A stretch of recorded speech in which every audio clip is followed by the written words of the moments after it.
And we're live. Okay. Awesome. So this is episode 24. And when I made the Facebook post and the little YouTube blurb, I changed it a little bit and I put the Dr. Crawdad as opposed to Yeah. episode 24, who I was talking to. And just because I know you were in a couple of group chats and things and different stuff like that. And it's always pretty funny that on social media that is very specific handle and has absolutely nothing to do with herpetoculture and reptiles, but is something you are obviously heavily involved in. So episode 24 is Dr. Zac Loughman. So I'm super happy to have you here. I appreciate that, man. Yeah, I'm very happy to be here, ready to talk about some lizards. For It's sure. a nice change of pace. So when I originally contacted Zac and had been, and obviously am following him on social media back and forth and different things, Zac had posted a picture of an in progress monster water monitor enclosure and then sent me the picture for the thumbnail for this episode, which was tongue feeding a beast mode lizard, which I thought was great. And so what I wanted to take folks into to start was at West Liberty University, you are heavily involved in the zoo science major and also your own research and different things as well. But I understood from the post that the water monitor enclosure was for the collection with the zoo science program. That's Is correct. that right? Okay. Yep. So just kind of what is the zoo science major? What is that program? Gotcha. So here at West Liberty, I'm the chair of the Organismal Biology, Ecology, and Zoo Science Department, which is fun because I'm pretty positive we're the only school possibly on planet Earth that has that crazy amalgamation of titles for one department. But in 2016, let me back that up. In 2015, we brought on a faculty member whose name is Dr. Joe Greathouse, and I've known Joe for a while.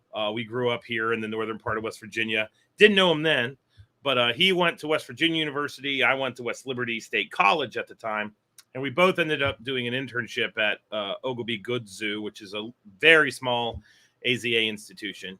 And our lives have kind of been like ever intertwined since the early 2000s when we met at the zoo. And Joe studied hellbenders for his PhD. Yes. And was working at the Wilds, which is, if you watch Animal Planet here, they have one of those zoo documentaries bounces between keepers at the Columbus Zoo and the Wilds. Joe was working on his PhD and had just received his PhD and was the head of research at the Wilds and was working on hellbenders. And I was here at West Liberty, not doing anything with herps whatsoever, was basically studying crayfish. And we'll get into me and herps because they've ever been present. But at that point in time, the main thrust for me professionally was crayfish, hence the name Dr. Crawdad. And I knew that Joe was about to become Dr. Joe, and I knew we needed another faculty member. So I basically coerced him to apply to be a professor here, and we got him. And as soon as Joe showed up, within a week of him being here, he started talking about this zoo science degree that some universities were doing across the U.S. And it was like a very small number of schools, and it was really good for recruitment. And that we kind of had the perfect setup because Oglebay Goods Zoo is less than 10 miles down the road from our university. So we could basically, the idea is to teach an academic zookeeper. But then at the same time, the zookeeping field is extremely entrenched in experiential learning. Like, you can be the smartest guy or gal in town, but if you don't know how to act around a tiger, you're going to die. So yes. You kind of have to have both ends, the academic scholarly aspect, but then the just animal sense is what I call it, part of it. So Joe, the idea was that we were going to basically develop this major, get it through all the hoops that you have to, the bureaucracy of our college and our state higher education policy commission. And then when we got it through, I would be the head of ecology and Joe would be the head of zoo science. Well, in the 11th hour, and I joke with him all the time and say that this was his plan to begin with, Ogilvy Good Zoo offered Joe the directorship of the zoo. Oh, wow. Okay. Yeah. And there's like no way we're going to tell this guy he can't go do that, because that only is going to help us that much more. So the Right. university basically said that Greathouse could go, we were all right with that. And then we kept him on as a professor as well. Cool. And I thought, all right, cool. He's still here. So he could still be in charge of this, and I can run the ecology side of things. And then I was walking down the hallway one day, and my chair bumped into me and was like, oh, by the way, you're in charge of that zoo science major. And then they just like kept on walking down the hallway. And I was like, wait, what? Like, I had a bunch of herpetoculture experience. It was primarily based in the private side of things. I wasn't a zookeeper when I was in college, but that was a decade ago. And so I met with the chair and the dean, and I said, like, if we're going to do this, we're going to do it right. And if we're going to do this and I'm in charge of it, the only way that I will feel comfortable being in charge of it is if we play to my strengths. And I don't do anything with fur, and I only feed things that have feathers to other things. Like that's my approach to birds. So it's going to be very herp centric at the university. And fortunately, there's a reason why I'm at this institution. They've always let me kind of be me. And so they basically said, yeah, sure, go for it. So then I ended up having like the dream position of everybody in herpetoculture, which is I got to build a collection with another institution's money. So, we built a bunch of built-in enclosures. Yeah. We got a bunch of PVC enclosures. We had I kind of had an idea of the animals that I wanted. And I wanted to have, common bulletproof animals. But at the same time, I wanted us to have some more niche herpetoculture species. And then I knew, like, literally from day one that we were going to have a large monitor. There was no way that was not happening, because it's impossible given my setup at home to do that. But we had plenty of space here. And then that's where the water monitor came into play. So that was back in 2016, the fall of 16. And now it's 5 years later, and we'll just fast forward through a lot, and we'll get back to the water monitor. But currently we have just over 300 animals that I would say are permanent residents. Wow. That's excluding the species that we breed and the neonates, young of the year, that we have currently. And we're doing herpetoculture research. And I think that's something that's really cool about our program, is that I am in a position here at the college to test a lot of questions that kind of pop up over and over and over and over and over again, not only in an AZA setting, but a private setting. And one of the things that I'm learning is that while AZA absolutely has its methods and its way of doing things and its rigor, there are aspects where things that private herpetoculturists are asking are exactly the same questions that keepers are asking, because we bump into the same issues. So we've been studying that, basically doing a lot of things with snakes over the past couple of years. And then we in 2018, we had the opportunity to have an online master's degree in zoo science. And we bring 3 graduate students on in the fall. That's awesome. Each year. And they're what we call ZooSci fellows. And I encourage all of them to sit down with me, come up with a question. And if we can utilize our collection to answer it, we do. So a lot of our species we have in replicate, because when you do science, you need many individuals to come up with an overall theme. You can't deduce or conclude something based off a sample size of 1. So, we have a corn snake colony, a western hognose colony. We have we just inherited the University of Texas at Tyler's twin spotted rat snake colony. Yes, that existed. So, I'm the proud owner of about 15 Alephae bimaculata now. Wow. yeah, that's pretty awesome. And then we have, of course, anybody that knows me, knows that false water cobras are my snake. I sent one your direction from one of our studies, actually. And we have a colony of those. Yep, half of them. I'm in my office currently, and that's where they reside. So that between there and my house. So yeah.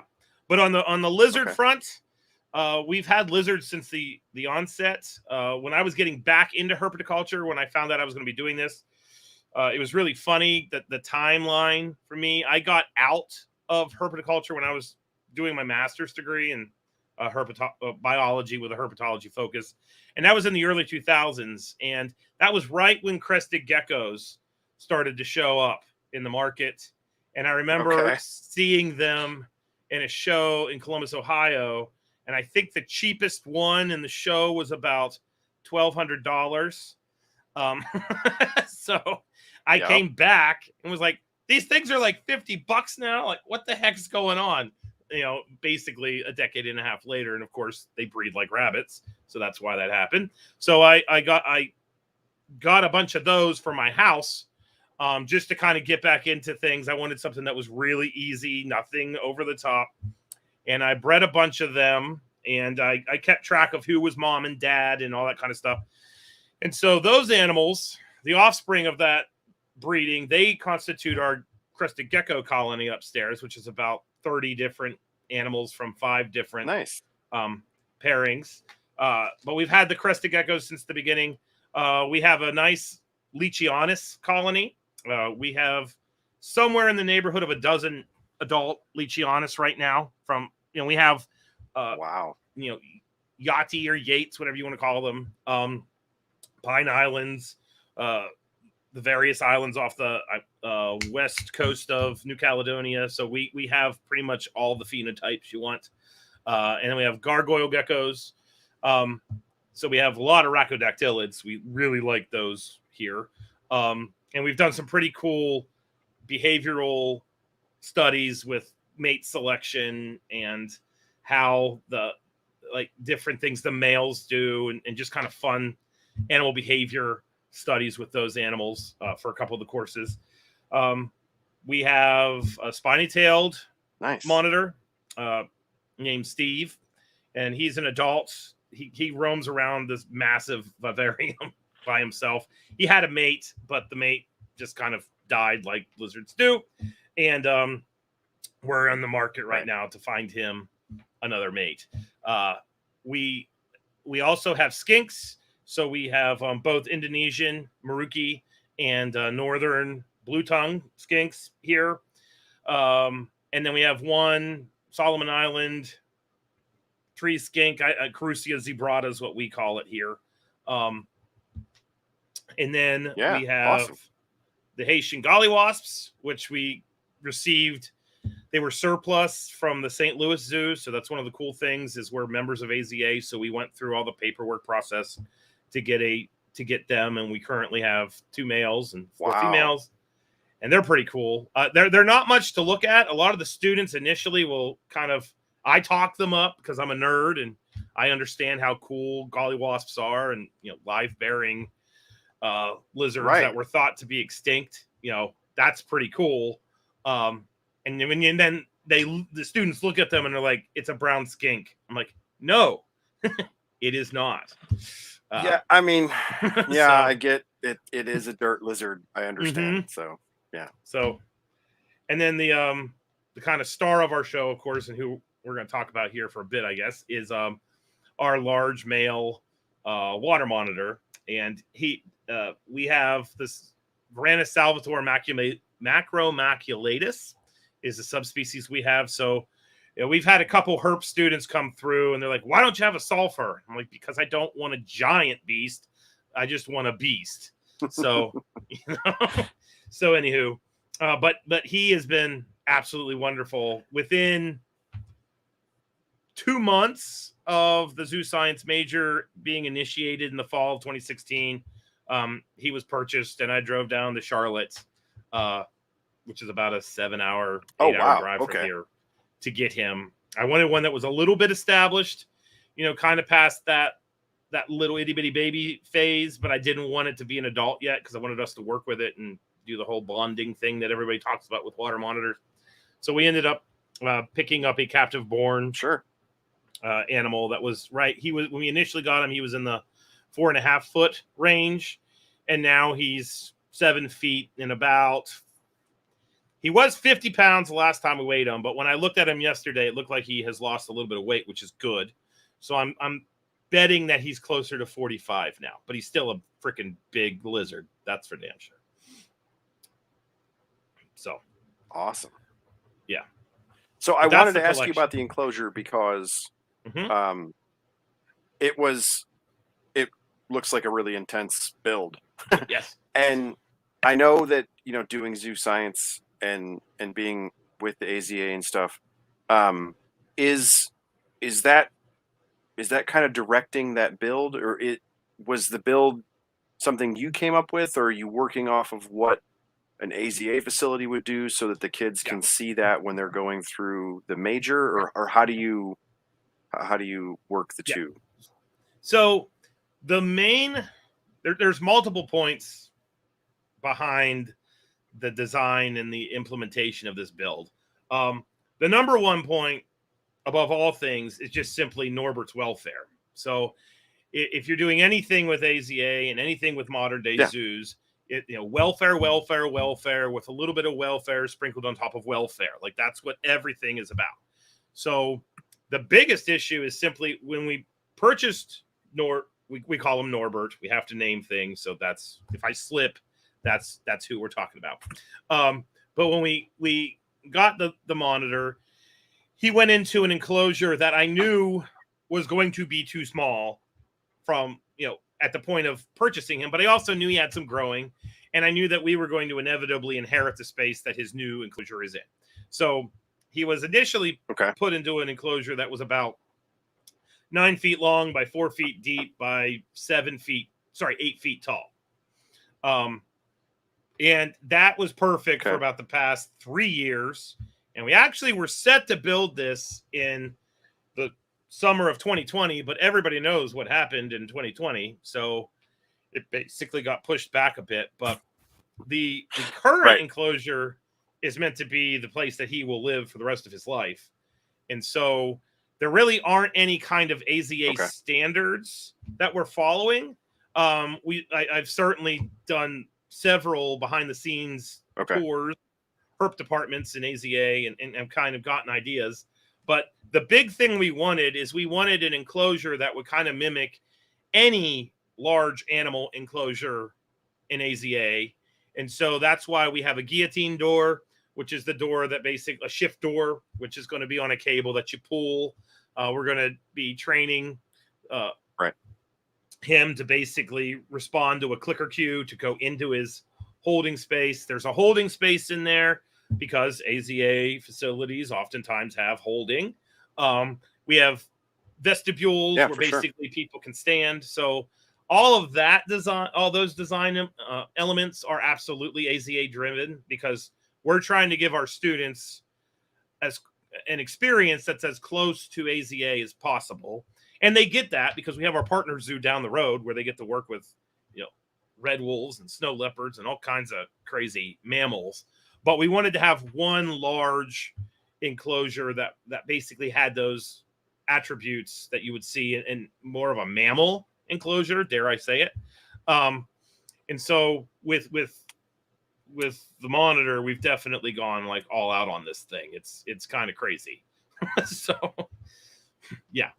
But in the end, it was basically just to make sure that he had the best space he could have. Right. Yeah. Yeah.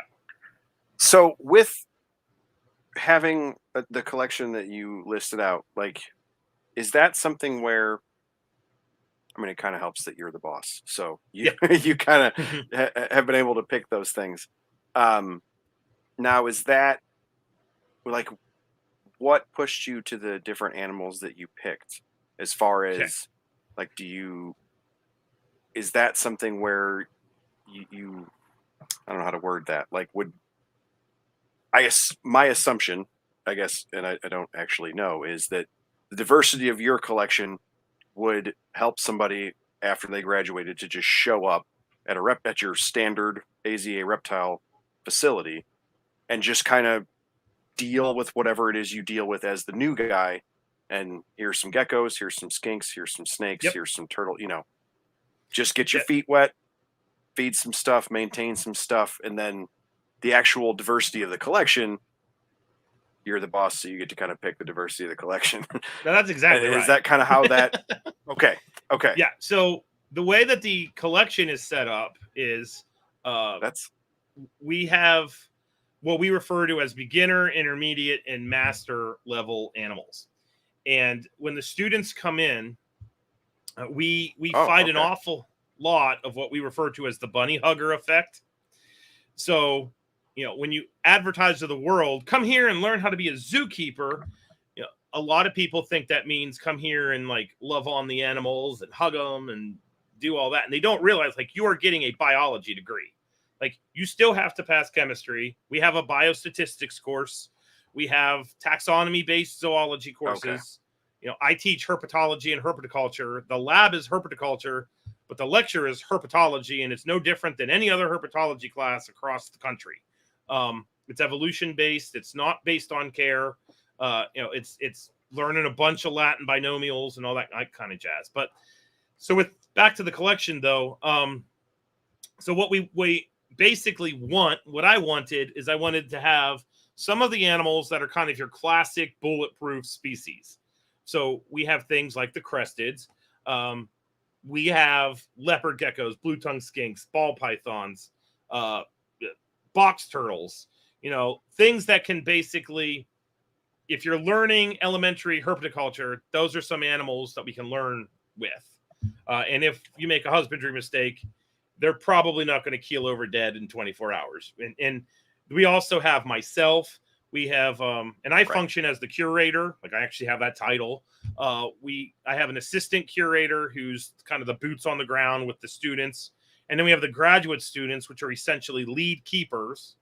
So we have plenty of staff overseeing the daily workings of this animal collection to catch any kind of mistake that might be happening. But the way that the collection works is if you come into this major, everybody that's an undergrad takes a class. We call it Bio 181. And it is basically the biology, natural history, and care of every single species in our collection. And you can't move from beginner to intermediate until you've passed the test. Awesome. And so we have it set up where you are not working with those animals until you understand their biology. And we know you understand their biology because you passed the test. Because one of the things that I am a huge proponent of is evidence-based herpetoculture. And I believe that evidence comes from the natural history of the animal because I'm a conservation biologist and a natural historian. So I don't want, like when somebody feeds something a mouse, I don't want them just to be like, well, it eats a mouse. Well, what does it eat in the wild? What kind of mice does it eat in the wild? Blah, blah, blah, blah, blah. Like that's what we do here. So when you move to those intermediate animals, those would be animals like we have olive pythons, water pythons, womas. We're a little bit beyond what you can go to Petco and pick up. And then you work with those animals. You have to put in X amount of hours with those animals before you're then able to take a test. And then that last test you take is the final level. And that's where the water monitor is. We have a couple species that are rear fanged, the Barron's racers, the false water cobras. You're not working with those animals until you've passed this mastery exam. And by the time you've passed that exam, you're good to go. In theory, we have learned that there are people that are really good at tests and not that great with animals. So, that's the only kind of danger they're in. So that's why we put in the element of, well, you can't just pass the test and test out. You've got to put in X amount of hours with the animals before you can take the test to move on to the next level. So it is actually, it's not just come here and work with snakes or lizards. You definitely have to know what the hell you're doing to move on to the next level. So yeah, but that's awesome. I kind of went around your question there. Yes, I made the decision for everything. No, yeah. And I will fully admit, like, it's pretty cool to have the opportunity to be like, well, what pythons are we going to get? And so, I knew I wanted a big snake. I knew I didn't want a berm. I definitely didn't want a retic. Scrubs, don't want scrubs. So with a 19-year-old that doesn't know much about snakes. So like, that's where the olive pythons came in. So that's not a snake that you normally get to work with. So I tried to make sure that we had quite a few species that were, if you're a python person, obviously they're relatively common, but not everybody gets to say they worked with olives. And so that's kind of where we, that was my direction with the designing of the animal collection. So I think that makes sense in that, like, most folks that I talk to would assume that, if you're at a zoo and you work in a reptile facility, basically everything is the same except venomous stuff is advanced. Yes. Right? And that anybody who's in herpetoculture, not herpetology, knows that, in the Facebook caverns of herpetoculture where you see all the groups and stuff, that that is totally not the case. You know what I mean? It's for us, in really somebody like me and with the collection that you're working with at the school, we're weird when it comes to herpetoculture because the collections are very diverse. Most folks aren't like that.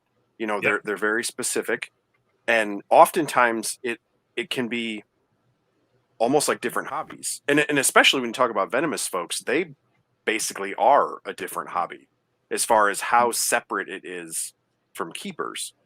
And so I think it makes sense when you talk about the levels the way that you do, just because in a professional facility, I don't know, it feels like that would be, it's more on a liability and, personal injury level because you're an employee, right? Like, you can't go play with dangerous stuff. You can play with non-dangerous stuff until you get training on dangerous stuff. But the reality of being a zookeeper, and what you were just talking about at the very start of building the monitor enclosure, is it's animal welfare, and it's keeping those animals alive and maintaining their parameters, and their danger level, or messing with tigers as opposed to messing with llamas and stuff, is almost it's like a secondary track. Like, here are all the safety protocols, and these things are safe or these things are dangerous, and so on and so forth. But this entire track is whether or not this animal is easy to keep alive, not its danger to you. And I think it's really cool that what you just described in your levels are how hard it is to keep the animal alive. It's not just, we mess with giant dangerous lizards, we mess with venomous stuff. Like, that's the expert level, And it's like, well, no, the highest level is the highest level of care, not necessarily the animal itself. I think that's awesome. That is that's a fantastic way to divide that out. Well, thank you. The only thing that you won't get here, and there's a very obvious reason, is that we obviously do not have any venomous, we don't have any fixed front-fanged snakes. But as part of the major, what people have to do is, it's a requirement, because that experiential part of wanting to be a zookeeper is in having that real-world experience, that gets you a job every bit as much as the degree itself. So we require 2 internships. Not one. Nice.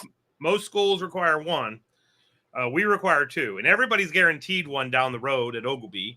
We have a better herp collection than Ogleby, and we get a fair number of herp-oriented students. And with those students, I've now made, connections. Done a lot of networking. I could say that some of these people I would now classify them as my friends.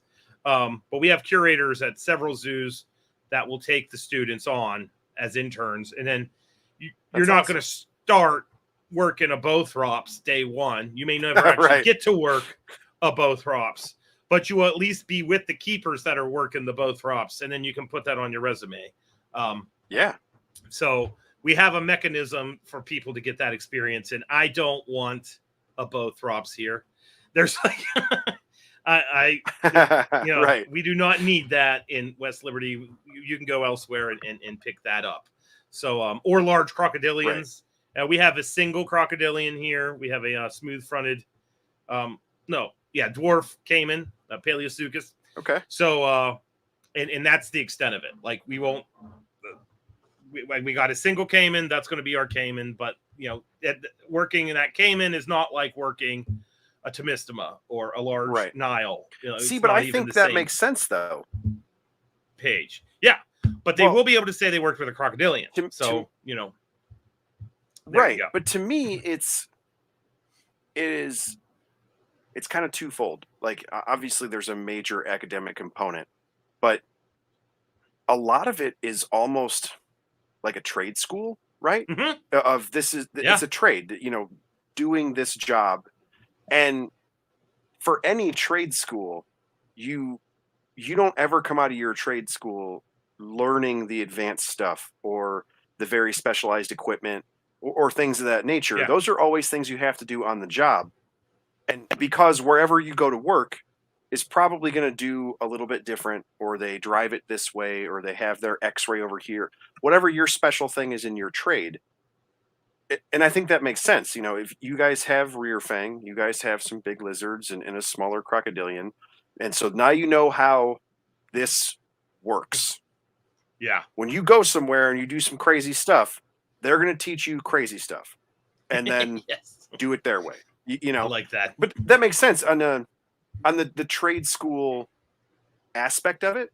And then you also have the serious academic component as well. No, I think that's really awesome. That entire setup sounds fantastic. You said earlier about that you had online a graduate program. Yeah. And you said you only brought on 3 folks in the fall? Yeah, so we just acquired a graduate program here at West Liberty. That began in the fall of 2017. Was our first grouping. And the Dr. Crawdad piece, I have a very large, very active crayfish biology lab. It's probably safe to say that it's the largest asticology lab in the country as far as just personnel. Currently, I have 11 graduate students and a postdoc in me. So it's like a team of basically 13 plus untold number of undergrads. So we refer to it as Loughman's Army. Like when we go out and do a field survey for crayfishes, it's quite literally like, the infantry show up, and then the next thing you know, every crawdad that lives in this 200-meter stretch of stream has been caught and data has been collected and they've been released. But when we came up with our degree, you get to kind of barter with the state. You get to talk with the administration at your institution. And we said that we wanted to have 25 graduate assistantships a year. And me and 2 of the professors were kind of the leads on that. And we didn't think we were going to get that. And everybody was like, yeah, sure, you're going to need it. So we were kind of shocked. And so because of that, when the zoo sci major came, I knew that we needed people here to help with the animal collection. And I know that graduates, it's a perfect opportunity for graduate students because a lot of people, when they're an undergrad, don't realize they want to work in a zoo until they're like juniors or seniors. And then they apply with that undergrad degree trying to get in, and then they can't get a job because they don't have any experience. And there's 300 people applying for the introductory keeper job. Okay. So what we've done is we basically advertise this degree as if you have your degree and you want to get into AZA, if you get our master's degree, we made it an online degree. So all the courses are electronic. Anybody can take it anywhere on planet Earth, to be honest with you. But we made it so that we had 3 what we call fellows a year, and it's a 2-year program. So at any one time, we have 6 zoo science fellows. And the fellow's job is, since Okay. their courses are online, they technically don't meet during the workday. So you basically come here and you get your keeper experience here. And then with a fellow, what we do is we give them the opportunity, if they land a really good internship, they can leave and be gone an entire semester working on their internship, because that way they can get the AZA experience, but they still get the tuition waiver that you get if you're a fellow. And so it's been pretty lucrative. And then I try to recruit students here that want to work with our animal collection, because the main thing about our collection is it is what is known as a teaching collection. This is not like the collection I have at my house, where I am like I reign dominion over it and I have complete control and no one else is pulling a tub ever but me. I don't know who the hell is going to put their hands on the animals here in a given day. So that makes breeding things kind of hard. So it's real important to have keeping staff that are able to kind of monitor that and then use those animals for their research. And so a lot of the animals here are part of theses. I've published a single paper for our herpetoculture effort here at West Liberty, but I've got grad students right now that are currently writing. And by this time next year, we should have 4 peer-reviewed pubs either published or in review. So we're going to start really kind of pumping out publications. And the animals here are what are the stock, if you will, for the experiments that we're doing. So, and then the graduate students that come here get to do that. That's awesome. So it works out pretty well. It's a great opportunity. And we even went so far as lots of people don't realize they want to be a zookeeper until they get their degree, and they get their degree in English. So like here you are, you don't have a biology degree and you want to enter our biology degree. A lot of universities won't let you do that. We have a petition process where you have to give us a writing sample. You have to give us evidence that you're able to do this. And we will actually take on somebody who does not have a degree in biology to get a graduate degree in biology. So we're kind of unique. And we have quite a few zookeepers that are currently got the job they wanted. But the problem is AZA is leaning heavily towards a more academic workforce as far as their administration is concerned. So, you could become a curator in a herpetarium without even, with a high school degree, because you had all the experience in the world a decade ago. Now, AZA is trying to gain a lot of scientific credibility. So they want their curators, many zoos want their curators to have graduate degrees. So when people are, retiring, just because you are the keeper in the zoo that's been there 30 years, that doesn't necessarily mean you're going to be bumped up to curator. But a master's degree is what you need to get bumped up to a curator. So the fact that we have this degree and you don't have to give up your job, like you can just keep working and have 2 years of a little bit of hell. It's kind of rigorous. And you don't sleep much while you're getting it, but you walk out the other end, you got that degree. Now you can get bumped up to become a curator, and you don't have to quit. That's the cool thing. So it's kind of funny because when we came up with the idea of the graduate degree, we thought initially that it was just going to be zookeepers. And it's actually been far more people who either are, want to get into the zoo field or just graduated from college and realized that like the zoo is where they want to be. So, no, it's been a really interesting endeavor, and I like it a lot. It's kind of cool. Plus, my graduate level herpetoculture class is like, there's the undergrad level, and then with the grad level, I just put the throttle down, and it's intense. We'll just leave it at that. That's cool. Yeah. Yep. So with the AZA relationships and things, now you said you brought animals in from St. Louis Zoo and different things like that. Is that easier, or like is it weird because you aren't a zoo, you're a school, and then is that kind of, do you have, I mean, is there, I assume AZA in general, there's probably a whole lot of paperwork, protocol, Yes. and things of that Yeah. nature.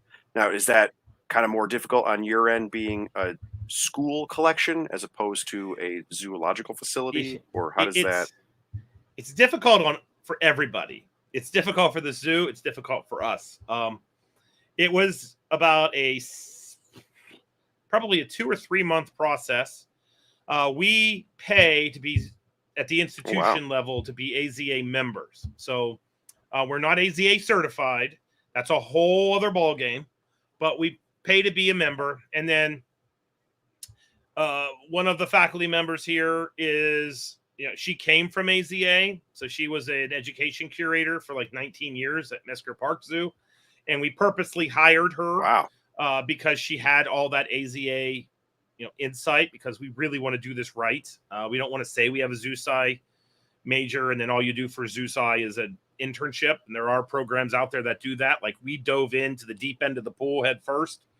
And so what we did is we basically paid for that AZA membership. Since we are an academic institution, we have a little bit more clout than most people do.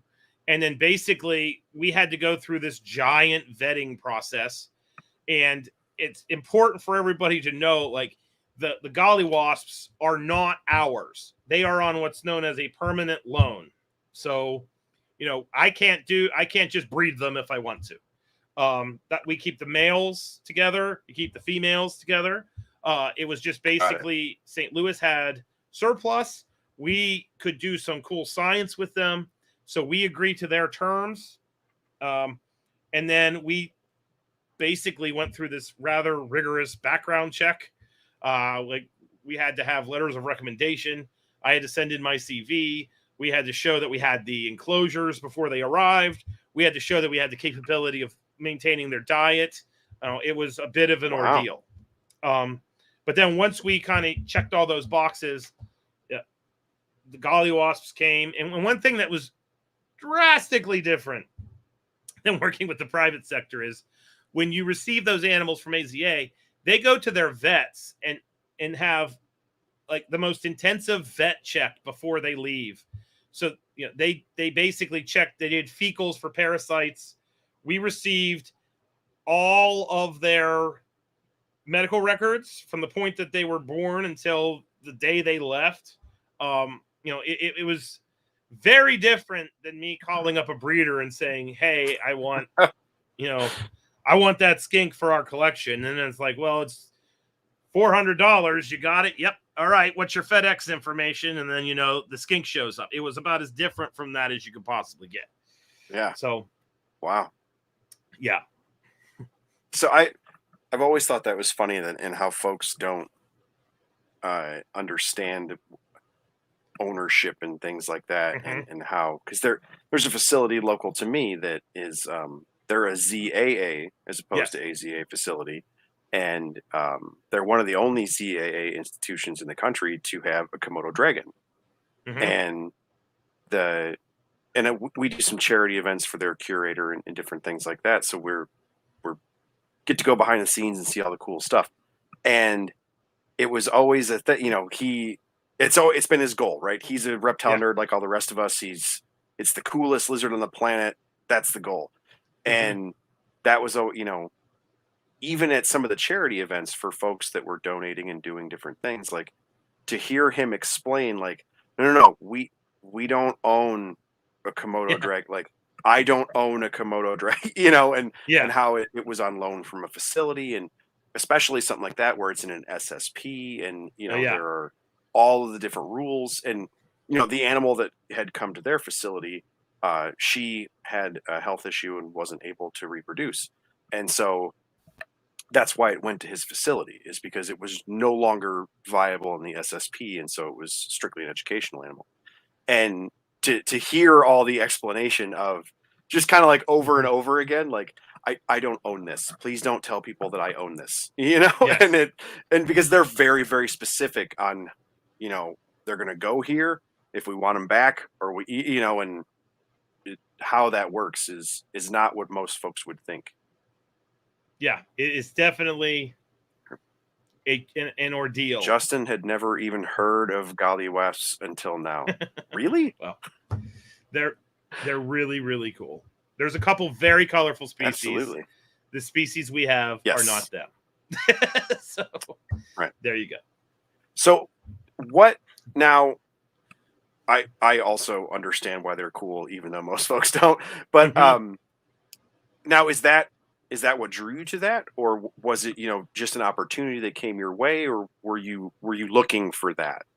It was a little bit of both. So I know the curator at St. Louis. Okay. I met her at a conference when we got to do those things, and we kind of we're like-minded, and we're both doing a lot of science with herpetoculture. And basically what they ended up with was surplus. And she knew that I was looking for animals that were a little bit oddball, that people hadn't done any kind of behavioral analyses with, or people had actually done a little bit with gollywasps, but she knew that if they came here, they weren't just going to sit in a cage, that we were going to actually like put them in a naturalistic enclosure, or that we would do something with them inevitably that would lead to advancement of their husbandry. And did at the time, was I sitting here at this desk thinking, I really want Haitian gollywasps? Like I wasn't, but she reached out, and then I said, yes, we will take them. Then I went up, and this is kind of how this works a lot of the time. I went up to Kinsey Guthrie, Miss Guthrie is what the kids call her. It's like, oh, by the way, and she's the assistant curator who has to deal with the vets and buying the food and the actual hands-on things. Like, we're getting more lizards. Bye. And I walked away. And so, we had to figure out where they were going to go. And fortunately, I knew that we had some extra cage space or enclosure space. So, they came here. But like everything that comes here, because it was an AZA protocol, and because we're trying to imitate AZA here, like nothing comes into this collection and goes straight into a cage. Everything has a 90-day quarantine. And the way that our quarantine works is very different than others. So we have a quarantine space. And if a new animal goes into that quarantine space, which is in a completely different building than my science building, it doesn't matter how many days an animal's been in quarantine, its quarantine starts over again. So we kind of timed the arrival of the gollywasps because we had some things that were just about to check out of quarantine. So it was nice that I was able to say, given the situation, like, can we get them in like a month or two? And of course, there was an agreement. So we were able to get those animals out. We did all the paperwork. It was like 2 emails a day for 2 weeks. That's not an exaggeration.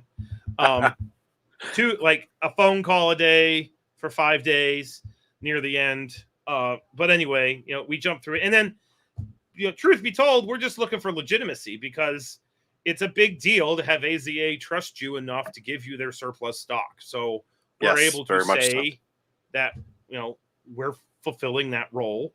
So there was an opportunity there that literally there was an opportunity in the opportunity that I wanted us to be able to say. So, and it's kind of weird because once you get the paperwork set up and you get through once, I don't want to give the impression like the floodgates are open, but should surplus animals show up, we can get them. For instance, there's and I can't say this genus to save my life. Neururgerus kaiseri. They're a newt that's endemic. Yes, they are. Yeah, very, very small part of Iran. Well, turns out that if you have them in water and you get the water down to about 40 degrees for a month or two, and then you warm the water up slowly, they breed like freaking rabbits. And so, once we got the gollywasps in order, I got another email saying, hey, we're overrun with these newts. Do you want some? And I was like, yes, because salamanders are my second to snakes. Nobody knows that, but that's true. I'm an Appalachian, so they're all over the place here. And, here I am thinking that we're going to get like 2, maybe 3. And we ended up in that interaction getting like 5.5 or 5.8 or it was just incredible. And we actually, we received them. And then I asked, like, are we allowed to breed these things? And we were told no. And so we basically keep them. We don't cycle them. Sure. But I'm about to ask that question again, because I have a student here that wants to do a pretty cool project that would actually help with their conservation. So, Wow. that's all negotiable as well. But, I never thought that we would have those. A couple of the Neururgia, see, it just sounds like dirt when you try to say this stupid genus name. But anyway, these Iranian newts, we'll just call them that. They're present in the private sector, but right. It was kind of crazy to have this opportunity just literally dropped in our laps. Yeah. And it's really cool because, like, in my herpetoculture class, I have a section on amphibian herpetoculture. We have amphibians as well, obviously. And, awesome. I always teach about Kaiseri, and now we actually have them. So when I do that part of lecture, I can bring them in and show the students, and it's really, really cool. So that's awesome. That's so cool. Mm-hmm. And as a short aside, I am a Midwest person, and so I've been to the St. Louis Zoo a bunch of times. And for anybody who is anywhere near St. Louis, that particular zoo is free to enter and has probably one of the best reptile houses in this part of the country, period. Like, bar none. It's absolutely ridiculous. I love going there. So that's really cool that it came from there. I'm glad. Yeah. And it's awesome that you get to work with weirdo amphibians like that, because I obviously am a reptile nerd and also a zoo nerd. So I go to a lot of zoos, and I'm fortunate in that I travel for work quite a bit. So I've been pretty much everywhere, but specifically for what you're doing in trying to get people ready to be zookeepers and things like that, and especially in the herpetoculture side of it, and kind of how we started out talking is, venomous are different people, and then there's python nerds and lizard nerds and things like that. And then amphibians they're like tiny gardeners who also happen to like fish tanks, and then they put slimy things in them, and they get way too cold, but they can't really freeze, or they live in the tropics and are a dart frog. Like, there's just a million different things. And yeah, I mean, I can't imagine being, a new person in the zoological world showing up, and, especially when it comes to amphibians, because with zoos doing SSPs and working with endangered species and things, there's every chance that you're going to walk into a reptile facility at a zoo, even in our country. And when you're dealing with amphibians, well, hey, here's a wall of critically endangered stuff. Yes. Like, don't mess up the filters, or it can be, I would think that would be really stressful I just showed up. I don't even know what that newt is, and no, it's awesome that kids that go to your school would have exposure to things like that. And that's Great House, since we went down the amphibian line, Great House studied hellbenders, and when he was the first person in the country to get them to hatch out of eggs, so he didn't breed them. Whoa. But we actually have hellbenders about 30 minutes from where I'm sitting, and it's kind of funny because the first hellbender that I found, I had just failed.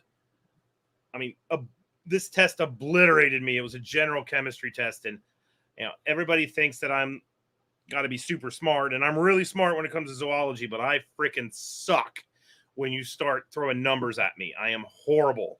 And so I had failed Gen Chem for the second time and was just like, screw this, I'm going out to my church. So I went to the local creek, and I was out there looking for Neurodia, because they're one of my favorite things on earth, water snakes.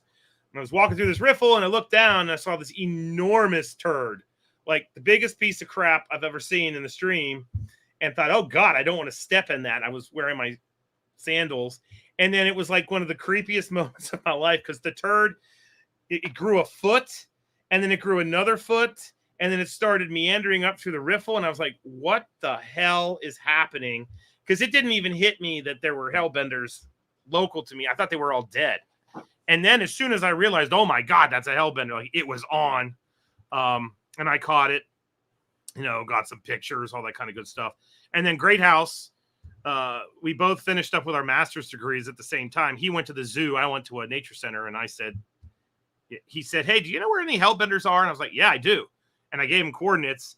And then fast forward 5 years, he's the first person hatching them out of eggs from wild collected eggs.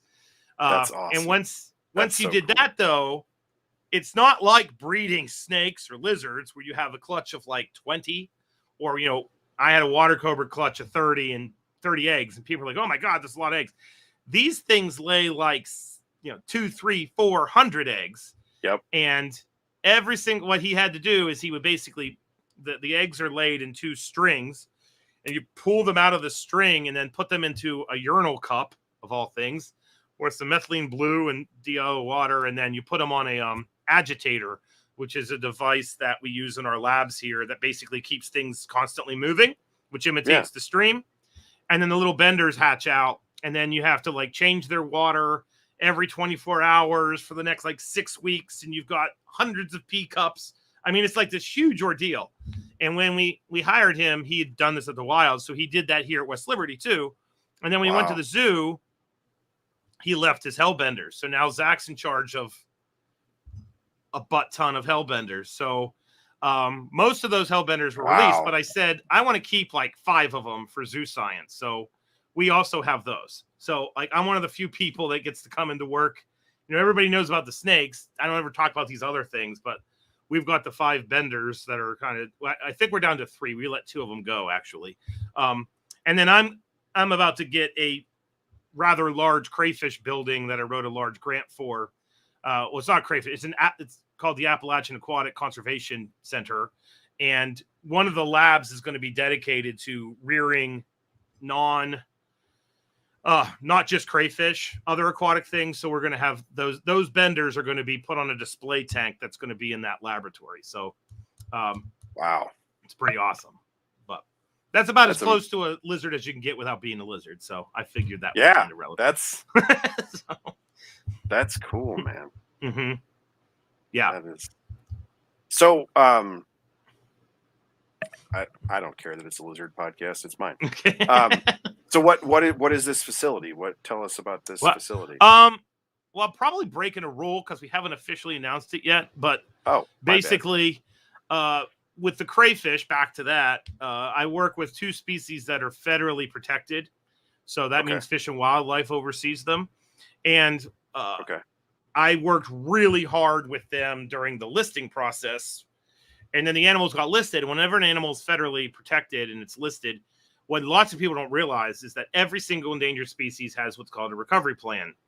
And the recovery plan is a plan to get them off of the list, the endangered species list. And in today's world, almost all of that involves propagation and rearing. And we just don't know how to raise Appalachian crawdads. So I kept telling people what to do, and I've done it in my lab. But these hatcheries and other facilities were kind of like, well, we don't really want to do it because we don't know how to do it, and we don't have you. You need your own facility. And I kept saying, like, I don't have room for a facility. I have a lab in a small science building in a small liberal arts school in West Virginia. And then that manifested into me being asked to apply for a grant to build a building here to literally focus on that. So that, we have to jump through a lot of hoops. I was awarded the grant, but we have to get what's called NEPA clearance on our site.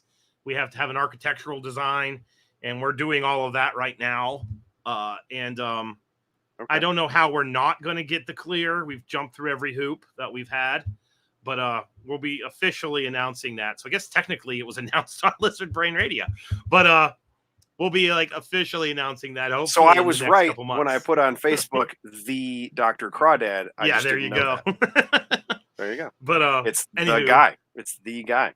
Yeah. So the next year is going to be very interesting because this building, should we get the final clearance, there's no building as of now.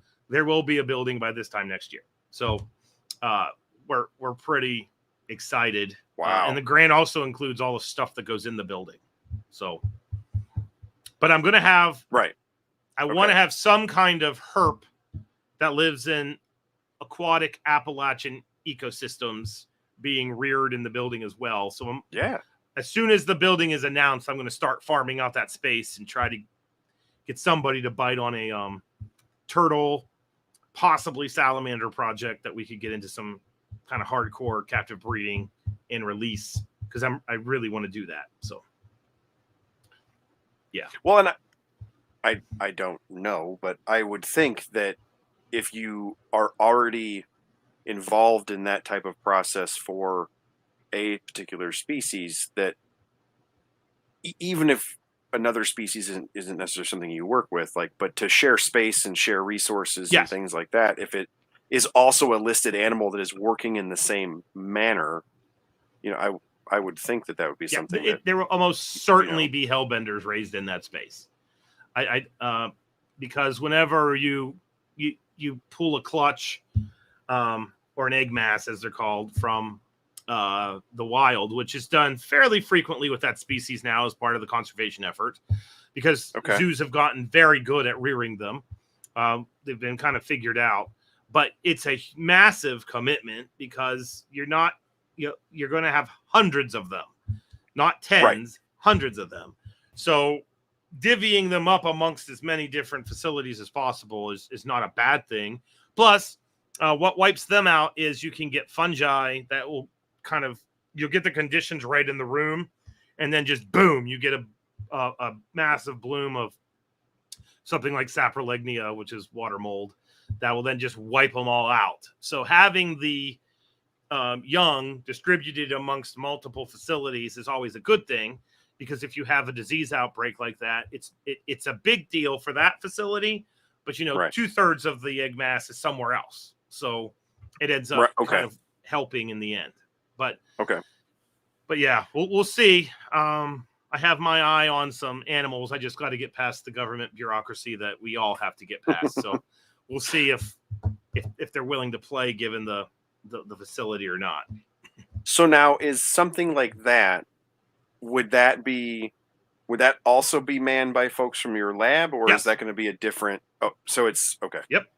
With the building, I discussed this with the university's administration, discussed this with the various environmental agencies, but we're going to actually be hiring a full-time keeper, and that keeper is going to basically be split between the animals here in the science building, and then their primary duty, though, is going to be maintaining the care of the animals in that facility. And then we're at a university, so the students that come here are going to benefit, because they're going to be able to say that they took care of threatened and endangered species. And we can't raise red wolves on campus. I don't want to do that. I have no desire to do that. But what many people don't realize is these crawdads, technically, they receive the exact same protection and are just as big a deal in the eyes of the feds as a red wolf, because they are federally protected. So students will be able to say that they have what we refer to as T&E species experience. And then once the building's up and running, I'm going to have a graduate student with that ZooSci fellow. Basically, every single cohort that goes through, there's probably going to be a fellowship where you're doing some kind of either crayfish research, hellbender research, if I'm fortunate enough, aquatic snake research, whatever the hell we're able to get into the building, and get the permits and everything to work with. They're going to be working in there, and then they will also take care of the animals as well. Wow. So, yeah. No, we're pumped about that. We're going to probably entertain the idea of an aquarium and marine sciences track in zoo science once we get this facility, because we're going to essentially have a small aquarium when it's done. I mean, and I did quite a bit of saltwater stuff prior to my super dive into reptiles, and in my undergraduate, that was a fair portion of what I did as well. But that is one of those things where it is exposure to the facility, because it's equipment, right? Yes, it's all of the machinery side of aquarium, to where even coming from a zoo science thing, or coming from that kind of background, like, that would be a pretty big learning curve to be behind when you show up for the job. Yes. to where you've never messed with filtration on that kind of scale. Because if you're talking about building filtration and things like that in professional facilities, it might as well be a different industry, you Yep. know. And so to get experience with that's going to be huge. That's awesome. No, That's really good. bulkheads and sand filters, and, you know, UV filters to the sand filters and all the plumbing and, you know, all that kind of good stuff. So, Yeah. That's awesome. So you keep kind of keeping on crayfish because I think it's really cool. I've heard you talk before about your foray into crayfish and how that came Yes. about, and what I've heard you say in other interviews and things is that when you came into it, it's very niche. There weren't a whole lot of folks, and that was explained to you about that meant that there might be more opportunities because there were less of you to take advantage of them. And so Yes. in the world of academia and things like that, that benefits you, that, you know, there aren't 100 other people trying to do the things that you're doing. But then you just said that you said 11 students in your, like, that sounds like a Yes. lot of, I mean, Yeah. that sounds really big for something Oh no, that is it's a very masochistic niche is topic. what it is. Yeah. No, most graduate advisors will have, you know, 2 to 4 students, and here I am with 11. The issue with that is that very few of them are actually getting hired on to only do crayfish.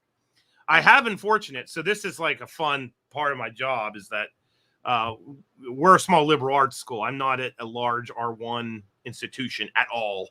West Liberty, I think last time we did a census, has like 2,500 kids in it. So we're not big. And I like that. So I get to really know these students. And a lot of the students that I've had as graduate students, I also had as undergrads. So he said, you know, when you do that, I've had these kids for six years. It's a bit of a, you know, there's a long history there. But most of them are leaving and they're getting jobs. I have my lab members have a very high placement rate, which is awesome. And then when they get a job, they're usually getting hired on as an aquatic ecologist. And then the idea there is that, like, I know freshwater ecology, I know freshwater biology, I know organismal biology, and my specialization is crayfish. It's not necessarily that they're getting jobs to be crayfish biologists, but I have had a couple that have actually gotten hired on to be crayfish biologists. And that's like, you know, whenever any of my students get hired, that's wonderful. But when I know that they're actually going onto a market where you can get hired as a crayfish biologist, that means that the animals I study are starting to finally get a little bit of respect. And they're getting, you know, people are paying attention to them, and they understand that we need this expertise in our team. So that's kind of the big deal for crawdads. Because, like, you know, what many people don't realize about crayfish, crawdads, mud bugs, craw crabs, whatever you want to call them, is that they are, like, incredibly important to freshwater ecosystems. They're very important to herps. These things, the burrowing species that live in wetlands that create these really intricate, deep burrows, there are so many species of reptiles and amphibians that live in direct association with crayfish burrows that when you see something happen to the burrowing crayfish and they're eliminated or extirpated, you kind of watch the population density of other organisms. And if there's a vertebrate group that's going to be impacted by that localized extirpation of crawdads, it's reptiles and amphibians.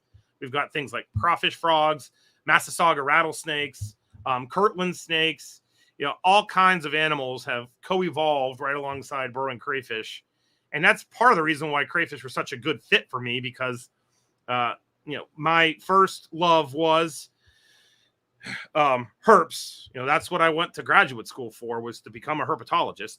And the reason why I did crayfish is we were catching crawdads in our herp traps. So, you know, they work well for me. And zoo science was awesome because up until zoo sci, I didn't really have a reason to go back to herps. I taught a herpetology class every 2 years, but, you know, there wasn't a reason for that to be a focus. And then zoo sci came, and once I got over being salty, having to be in charge of this enormous machine, and I just kind of sat back and was like, okay, you can have fun with this. It's okay. There's worse things you can be told to do than build a reptile collection. You know, now it's kind of it's really weird because I've got crayfish and herps all the time. Like literally all the time. Every day I wake up, it's crawdads, herps, crawdads. And that's really not that bad. Like, you know, I spent 10 days hunting snakes in Kansas. I came home for 2 days, and then I went down and did crayfish field work for 4 days, and that was my past 3 weeks. I mean, it's been, yeah, it's pretty cool. But those students, they're doing well.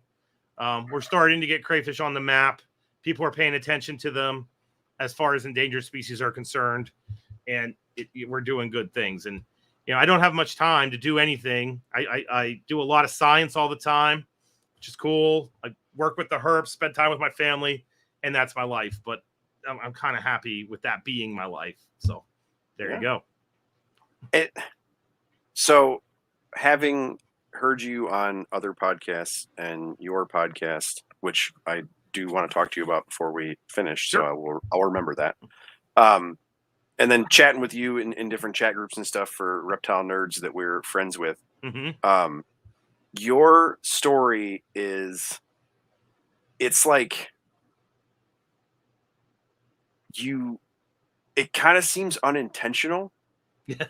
and awesome, right? And it's like, so how did you become like the super crawdad guy? And it's like, well, you know, I wasn't really planning that. And then it kind of was brought up to me and I thought I'd try it out and it's amazing.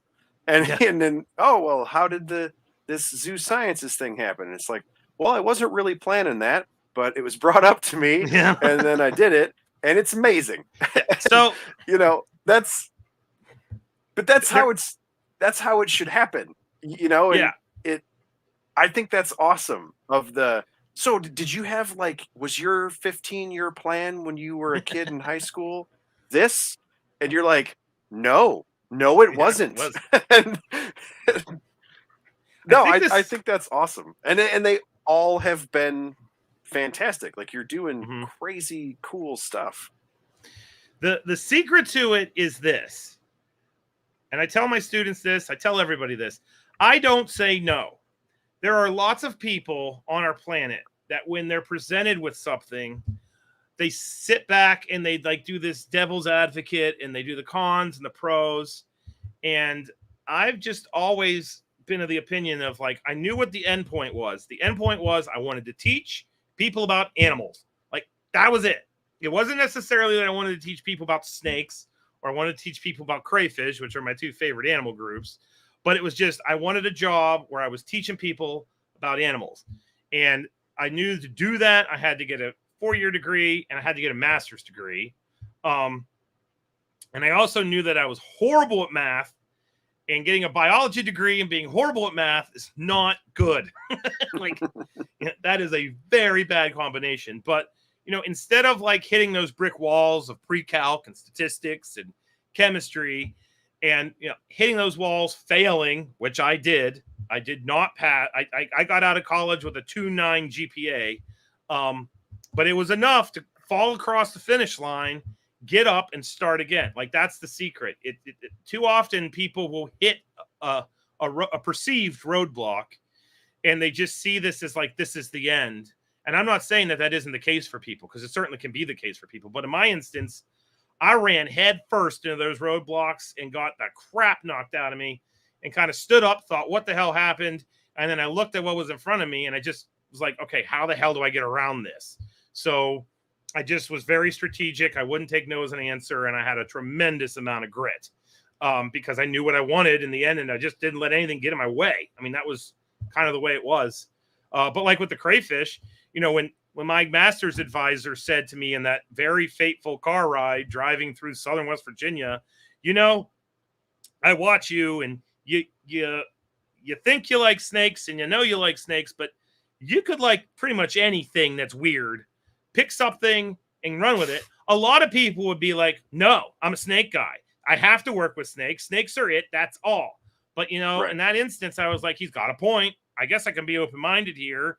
Take this guy who's been doing this for 50 freaking years advice, and I ran with it. And I just think that's what more people need to do, because somehow I took his advice to do crayfish, do work with an animal group, found that animal group, got a job at a college, and then now I'm working with herps. Like, you are right. I do drive home every now and then and think, how the hell did this happen? And what's even weirder for me is this is where I went to undergrad. So these laboratories are the exact same laboratories I was failing chemistry in, and I'm converting them into snake runes now. And the fact that I took the chem lab and wiped it out and turned it into the zoo science room, like that is a personal achievement of grand proportions to me, because I walked into that room so many times and walked out of it like beyond discouraged. And now it has a freaking water monitor in it, and there's not there's no chemistry to be seen in the space. So, but the moral of the story, not to sound corny or cheesy, is just, stay on the attack and just figure out a way, and that's what I did. So, yeah, I don't know. I think that's awesome. Thanks. It's definitely one of those things where like that, especially with, the herpetoculture network guys and stuff, Mm-hmm. and even the NPR guys in the same way of like that. That's kind of how your name comes up of like, oh, hey, did you hear about this cool thing? And it's like, oh yeah, he does that. Or about this cool thing. And it's like, yeah, I think he does that too. And I don't know. I think that's amazing of how it all came about, in I don't know, just very non-linear. And it is, well, you're killing it, man. Yeah. Well, like the Zoosci thing, I could have very easily said to the chair, oh, by the way, you're in charge of Zoosci. And I could have been like, yeah, no, I'm not doing that. Right. But I was like, all right, if I'm doing it, we're going to get a bunch of herps. Yeah, sure. Go ahead. Like, that's the secret. Too many people, I think, don't give themselves, like, they don't realize the opportunities are being granted.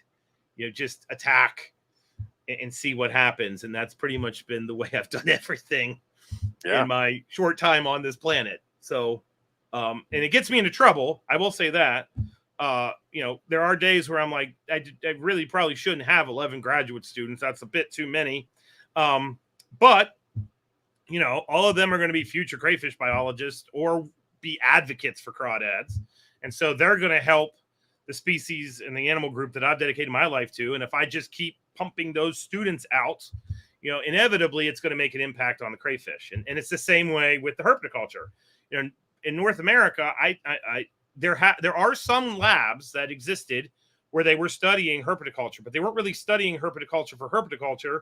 They were studying it for like species that were going to be released. So, for example, there were some studies done at Auburn University with indigo snakes and studying like what to feed them, how often to get a snake to the right size for release, but not have it be obese. That has there's a herpetoculture aspect there. Okay. But the driving force behind that research is the reintroduction effort. It's not necessarily trying to figure out the best way to keep these animals.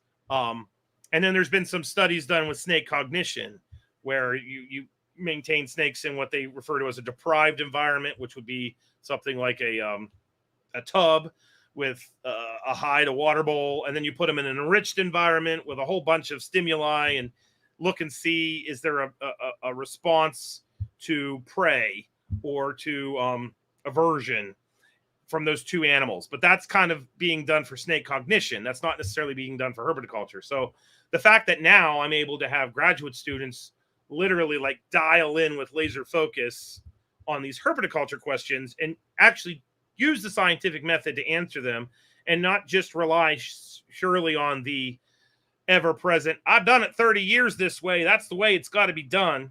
The fact that we can actually test that stuff now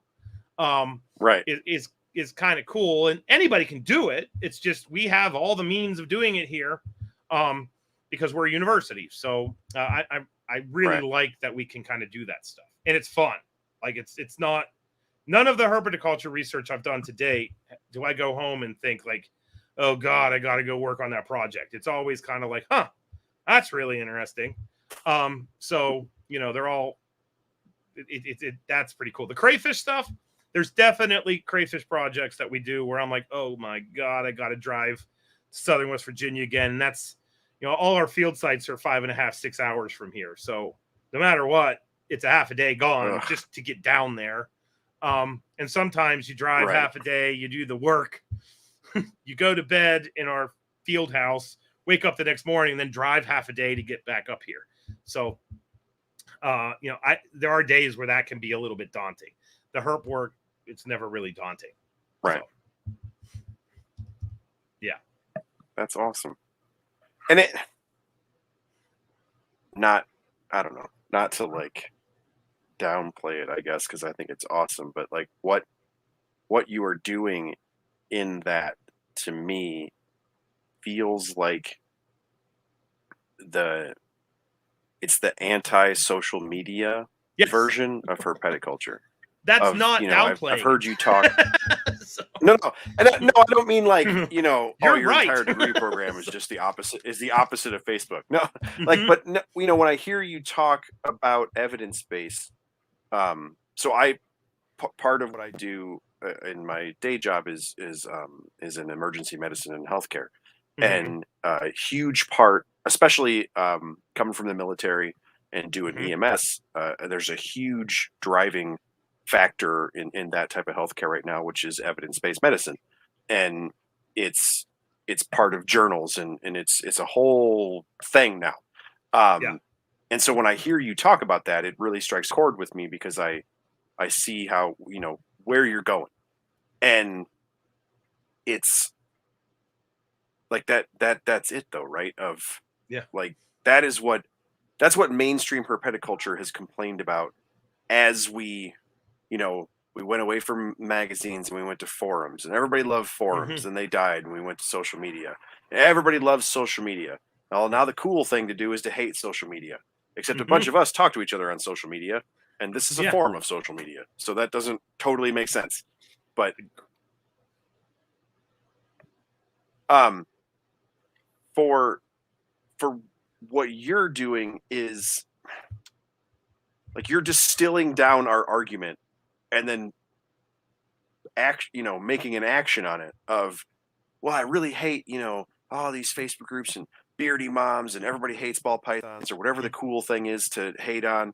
And that's always the reason why, is because when you talk to folks like that in this echo chamber of social media, and they say crazy things about, paper towel bedding or whatever insanity, all of us that have done it forever are like, well, here's the evidence that says don't do that.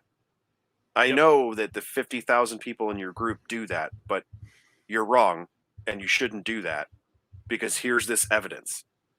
And then whenever I hear you talk, that's what you're doing. You're like, well, this is the evidence for how you keep these things, and that's why I do that. Yeah. And I hear you talk about, the things that you're doing with the schooling and teaching these folks to go into zoological facilities, and it's the professional version of what we're talking about doing at our house. You know what I mean? Because I can see how, even in AZA, and like that's been a historical complaint for things like that too, of, well, how come you guys keep zebras or whatever that way? They're like, well, we've been doing that since the 70s when we first found them. And it's like, do you have a zebra guy that says don't do that? Because you should listen to him. And so to have folks like you who are going to have these students come in and start their career with that thought process and that framing of, why do you do what you do? You need to have evidence and a reason for doing what you do. We'll show you, the standards of AZA and how we do things, and teach you, filters and all this cool stuff. But you need to know why you're doing what you're doing. And that evidence-based start to everything. I mean, that, at least in the healthcare side, from where I've experienced it the most, that's actually caused like a culture shift. Yes. Because for the folks that are stuck in it, and I only keep beardies on tile and paper towel, and the rest of you are terrible, you're probably not going to change their mind. And if they're an adult and they're set like that, it's going to be very hard to change their mind. That's just how people are. But for that next set coming in, if you can just start them before they even get the lizard or get the snake to think about it in the way that you talk about with evidence-based keeping or evidence-based herpetoculture, they'll never get to being the entrenched tub or rack or whatever thing you are entrenched in. You'll never get there, because if you're operating in that evidence-based way, it won't let you. It doesn't let dogma come in, because that always fails in the face of evidence. That's why it's a joke about things that are dogmatic. Yeah. And I think that's awesome. No. So along those lines, so I have a contract to write the complete hognose snake for eco. So there's the complete carpet python, the complete children's python, complete boa constrictor. Yeah. And I for being a professor, we have to do things annually that are academic and scholarly and, you know, things of that nature. Sure. That show we're not just sitting here on our butts. We're teaching, and we're like putting stuff out into the ether. And I am at a point in my career where I have plenty of crayfish publications, and I was like, I want to write a book. It'll be fun. And I thought I could write it in this evidence-based way. And so I just got done, and you were part of the chat, so you know all about this, with this like 10-day trip across all of Kansas, because that's where the Plains hognose snake is. It's in many states, but it's supposedly dense there. So, you know, I wanted to find it, didn't find it, found 35 species of herps on that trip. But the main thing I wanted to do, which I was totally able to do. I did think that was awesome, though, man. Sorry. Yeah.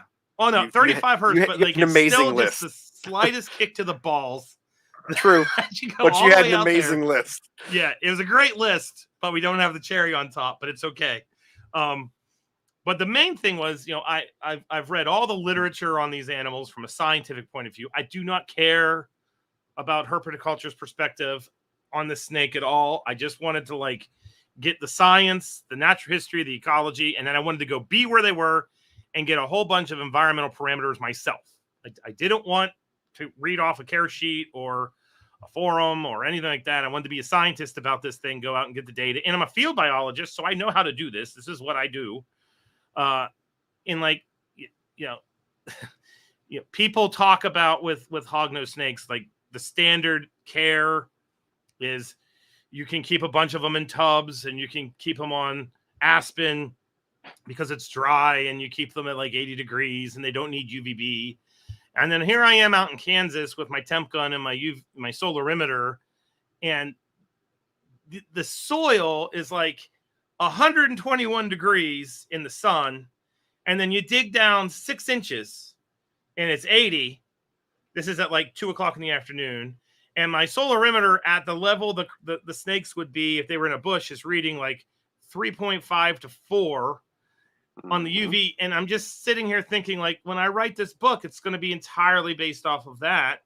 And it's just going to be like an atom bomb dropped in the middle of, you know, the way that everybody does things. And I just wonder, like, are people going to hate it? Are people going to love it? And you actually, believe it or not, calmed me down a little bit, because I put a message into one of our chats and was like, this book's going to piss everybody off.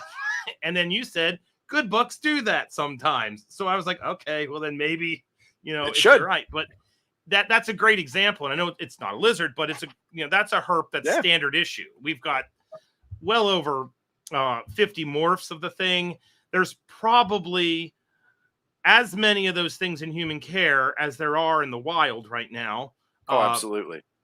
But, you know, the person who has them set up in an exo and they have 2 of them, and it's like the family pet, probably is taking better care, as long as they remember to feed it, than the people that have like hundreds of them. And that's not me looking at that exo and looking at those tubs and saying, I like the exo better. That's the way you should take care of it. That's a decision that is based entirely off of me going into the field where they evolved and gathering this data and realizing, like, man, this is crazy. All of the locations I went to, another thing that blew my mind, they all had sand. And I'm not talking like sandy loams, sand. Can you imagine what would happen if I went on a hognose forum and said, get rid of your paper towels, get rid of your aspen, go buy some play sand and fill your tubs up with it? Like, people are going to ignite. But when you go and look where the highest density of these snakes are throughout Kansas, every single one of them, not a loam, not like topsoil, sandy loam, or, it's sand like you find at the beach. And there's a reason. They're fossorial snakes. They have the keels so that they can swim through the sand. That's why they are the way that they are. But herpetoculture gets so entrenched in like dogma. And this is the way I did it, and I got eggs, therefore I do it the best way. And that is a way. It may not be the best way, may not be the worst way. It's a way. And so when you do evidence-based husbandry, you're just simply trying to make all those decisions of how you're going to take care of something. It's all based off of some precluding fact or data other than just your personal experience with the animal. And I feel like that's something that it will only make herpetoculture a better practice if more people adopt it. And a lot of people, when they hear evidence-based herpetoculture, think, oh, well, then that means you got to be like bioactive and have enormous setups and all that kind of stuff. And you certainly can do that, especially if that's the best way based off the evidence to take care of the animal.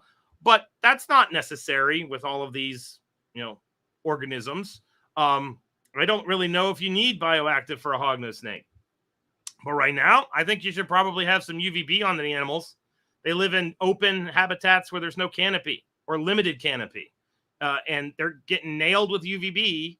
And the UVB levels were very high, very quick after sunup. So, I'm not saying in this instance, use UVB because they have to have UVB and it makes them feel good. I'm saying I went to their habitat during the day, cloudy day, sunny day. I got the levels. I know what their natural history is because I read Platt, the monograph on the species, and I know what their dial activity, which is their 24-hour period of activity for each month, because that book is amazing. Based off all that, these are my care parameters. So, yeah. And as you can tell, I get a little preachy when I do this, because if we went to this standard, I really honestly feel a lot of the regulations that we are facing as, a discipline, they come because people can go on YouTube and see a collection of snakes that are kept in drawers. And we understand why that is. We're the herpetoculture people. What I don't think herpetoculturists are willing to accept is the optics of that if you are not us. And until you have that understanding, if you were to do this evidence-based thing and maybe keep things a little bit more naturalistically, the optics of a nice enclosure, much better than a bunch of Tupperware tubs with paper and a water bottle. Mm-hmm. So and it also lends itself to the fact that I don't care what they say, the vast majority of people can't explain why they're doing that. Yes, exactly. So it's easier to keep a lot of them. You can maintain parameters easier in a rack. That's 100% true. You absolutely can. And when I take the animal out, they're healthy. There's no health issues. 100% true. You absolutely can. And my mom, who doesn't know anything about reptiles and thinks my entire hobby is weird, when she comes to your house and sees what looks like a giant refrigerator full of Rubbermaids, is going to think you're an alien. She doesn't know what that means. And you're going to have to start from ground zero and tell her, this is why I did that. This is why, and convince her that it's okay. And for one, it's going to be hard because it looks like you're keeping them in a refrigerator. And for two, your average person might struggle to do that because if you don't have that evidence-based thought process to even start with, it makes it a lot harder for you to explain why you did what you did, because you might not actually be totally sure, other than you're following the example from the guy you got it from or so-and-so's Facebook page or whatever. And for most folks, that isn't a good enough answer. Absolutely. And so it's, the optics thing, I'm with you all the way in that we partly, and I complain about this in a lot of my other hobbies as well, but in this particular hobby, I'm convinced that's kind of an American thing. Yes, it because is. we like to do whatever the hell we want, and I don't really need to explain myself to you, and that's just how it's going to be. And people are that's core to a lot of people of their belief system about any aspect of their life. And this is just pet keeping for most of them, and so happens to fall into that aspect of their life of this is how I do it, and I'm not abusing this animal, it's healthy and fine, and I don't need to explain to you, and especially I don't need to explain to you if you don't keep reptiles. And I get it, I understand feeling that way, Mhm. but I also know that we live in a place that there's more of them than us, and when you vote on stuff and elect people and they write laws, more of them beats less of us. Yes. And so you have to play the game to some extent, especially in the optics thing of, we all complain about social media and we hate people on YouTube, which is hilarious because we are right now, um, doing the things that we think aren't okay. Like, I don't like free handlers. So when I see free Mhm. handlers on YouTube, I poo poo that. I don't like it. But there's plenty of people that just don't like seeing snakes or don't like seeing spiders or what in any context. And so if it comes up in their social media feed, they would be upset. And so you need to present it in the best possible light on the off chance they hate snakes anyway or hate lizards anyway. So it's this awful snake. Look kind of cool, just like the African savanna. That was neat. Really hate snakes though. Like, if you had that little bit of commentary aside from Mhm. hating snakes, maybe they wouldn't vote to ban you. Like, and Exactly. and that's all like meta thought process that a lot of folks don't want to have if they only own one leopard gecko. But if you are in any way involved in herpetoculture, aside from being like just, a regular old single pet keeper, or you start to become involved in social media, or you go to shows, or you get into more of the culture of this, that has to be in your brain somewhere. It just has to. And then the reason I think all of this sucks and that we have to have these conversations is another part that folks don't ever take into account, that reptiles can just get beat on for a really long time. Mhm. You can, and it doesn't have to be actual abuse. And when I say beat on, it can just be a bad parameter. As long as it isn't extreme, it can be poor for years for some species. I mean, we've all seen like really bad adoption cases of Yes. MBD and these animals that end up with these crazy, terrible health instances. Like, those weren't fast. Those took long amounts of time, and you were caring for that animal, caring in some incorrect manner, for long amounts of time. And the results are cumulative, and then they're terrible. And so then there's really terrible examples. Well, maybe your example is the exact same thing. It's just not terrible. You can keep and breed hognose throughout what we think is their natural life, which we also suck at because things live a lot longer than we think they do. Almost everything does. And Mhm. but for us, I mean, I kept the thing 7, 8, 10 years. That's longer than my dog. It's almost like my cat. I got to be doing a good job because they're just the same, which is insane. You know they aren't the same. That's why you got to keep a snake. You thought snakes were cool because they're not cats and dogs. So why do you think they're the same for length of life or what have you? Well, maybe it's because you're missing a misting system. Maybe it's because you're missing UV. Maybe it's because you feed mice instead of frogs or whatever weird thing it is. It didn't kill them. It just made their life short. I happen to like Cheez Its and fried food. I won't live very long if I don't eat some salads. That's just how it Mhm. is, man. Like, you know, I It's it's exactly weird. right. It's Yeah. weird to me that folks can't see those things, but we all happen to pick a, a hobby or a pet group that honestly can just take crappy care for a really long time. If we were all fish keepers, this and I was for a real long time. I did a whole bunch of saltwater stuff and was very heavily involved in it, from academic side all the way to pet keeper. This conversation doesn't exist in that world. No, because It they can't. die. They'll die. Yeah. Especially Yes. when you get to saltwater and the chemistry and equipment and things like that. This is not a conversation that we have. You do the right thing, you get the lights, you do the filters and so on and so forth, or they don't live. There's no way around it, you know. And really, even for your mammal keepers or your birds and things of that nature, you know, they're accepted parameters. And when you violate them, it's really obvious. You know, if your dog has mange or they're fat, or, you know, the bird starts to lose feathers and things, it happens like right now. And we know, like, hey, you suck at keeping dogs. It doesn't have any fur, you know, or what have you. Yeah. And, you know, but we go to Facebook or we go to Instagram and we see a whole bunch of colubrids that look like the base of my thumb. And it's like, snakes aren't fat and squishy. What, do you ever touch a snake out in the wild? Because I've never seen a fat and squishy one. At least not here. I've never been to South America. I think anacondas are fat and squishy everywhere. But snakes here ain't like that. And it's, well, but it's fine. Eats all the time. Even if you could brumate it and breed it. And big old fat snakes, not males, females, boy, they have bunches of babies. Holy Yes, cow. they do.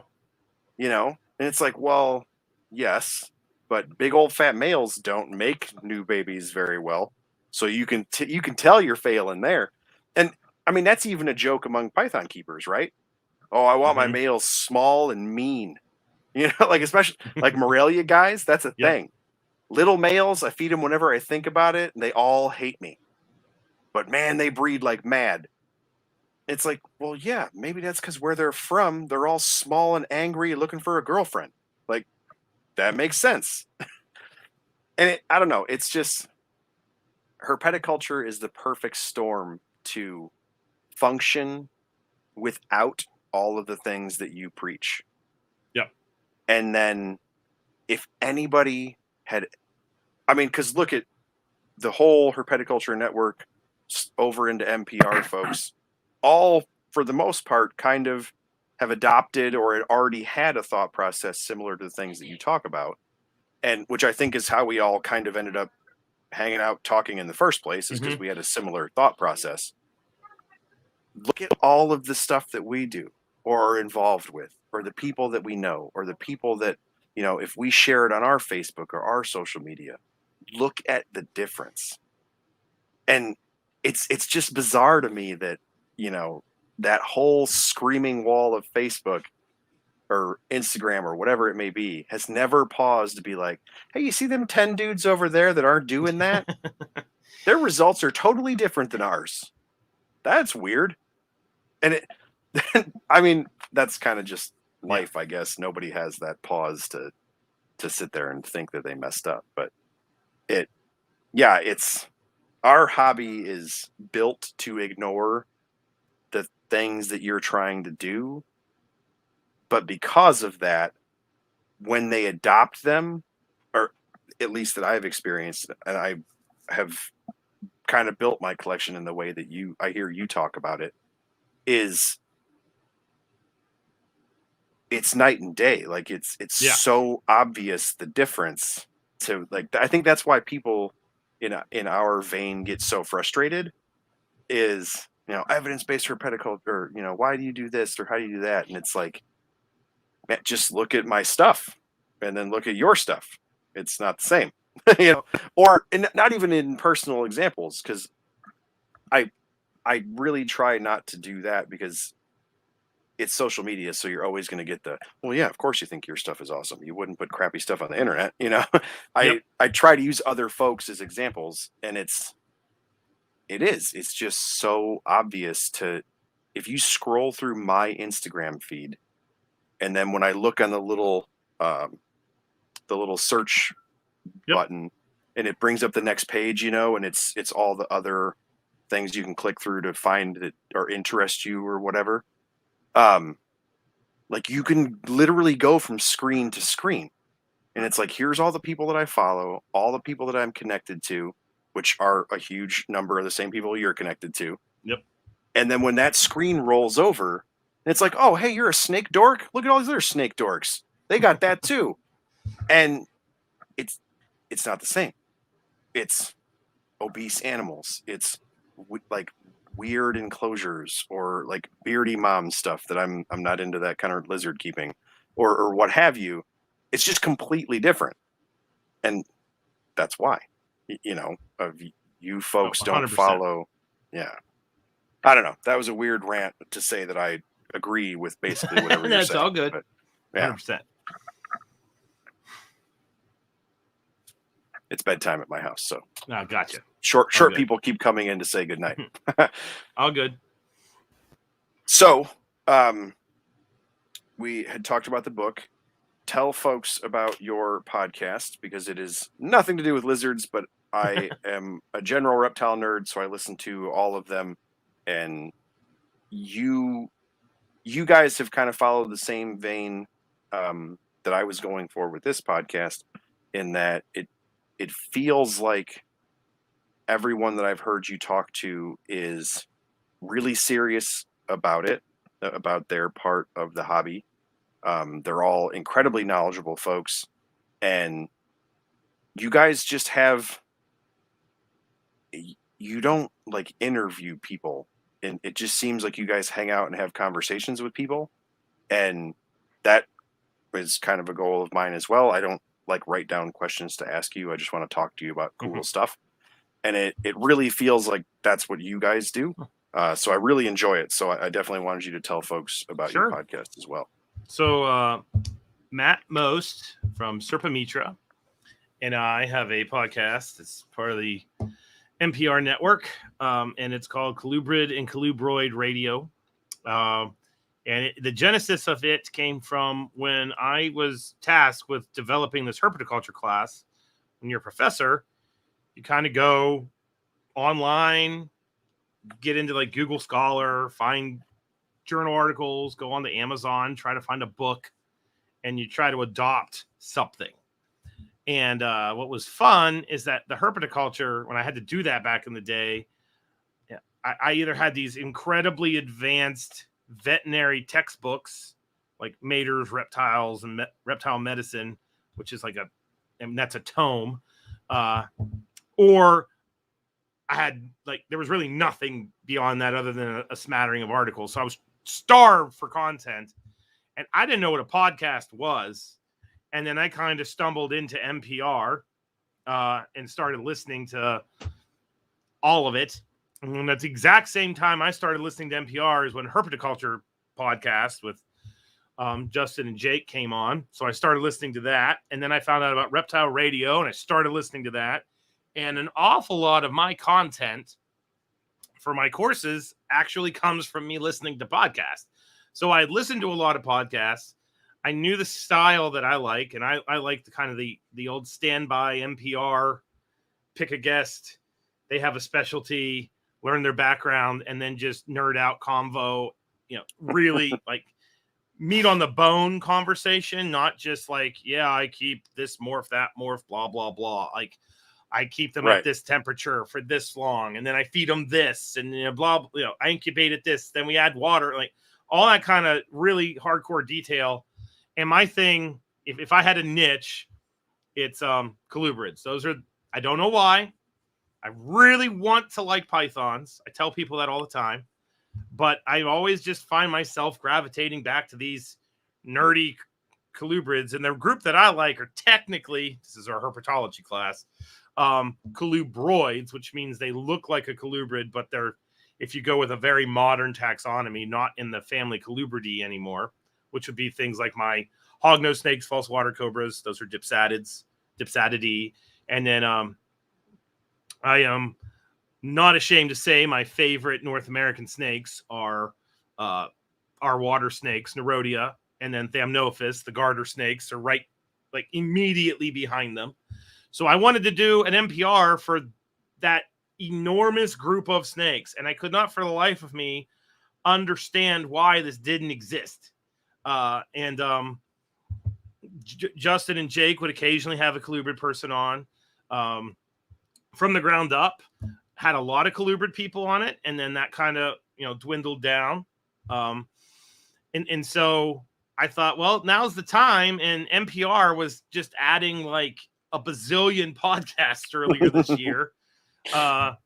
And they added one, Colubrid Corner, but it wasn't what I wanted because it didn't follow that model of NPR. So I went on to NPR. There's an episode where I went on and talked about snake nutrition and got to know Eric and Owen a little bit. And basically, I was driving home from yet another hognose trip for the book. This was for Easterns, and I did find them. And it just hit me like, I can do this. Like, it's that whole thing that I talked about earlier where it's like, yes, just say yes.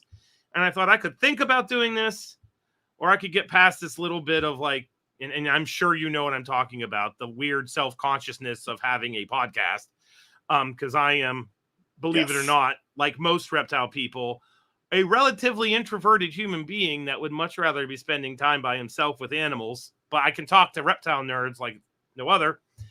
And I thought, a colubrid one would be pretty cool. And colubrids are kind of getting some, gas behind them again, thank God. In lieu of the ball python, cresty leopard gecko tsunami that we've been dealing with for the past half decade. So I knew I needed a co-host. And Matt Most and I have, we chat back and forth. He has a very extensive collection of old world rat snakes. And then he also has a lot of African oddballs. And I knew I wanted somebody who had that kind of background. And then I didn't want it to be snotty, ivory tower academic.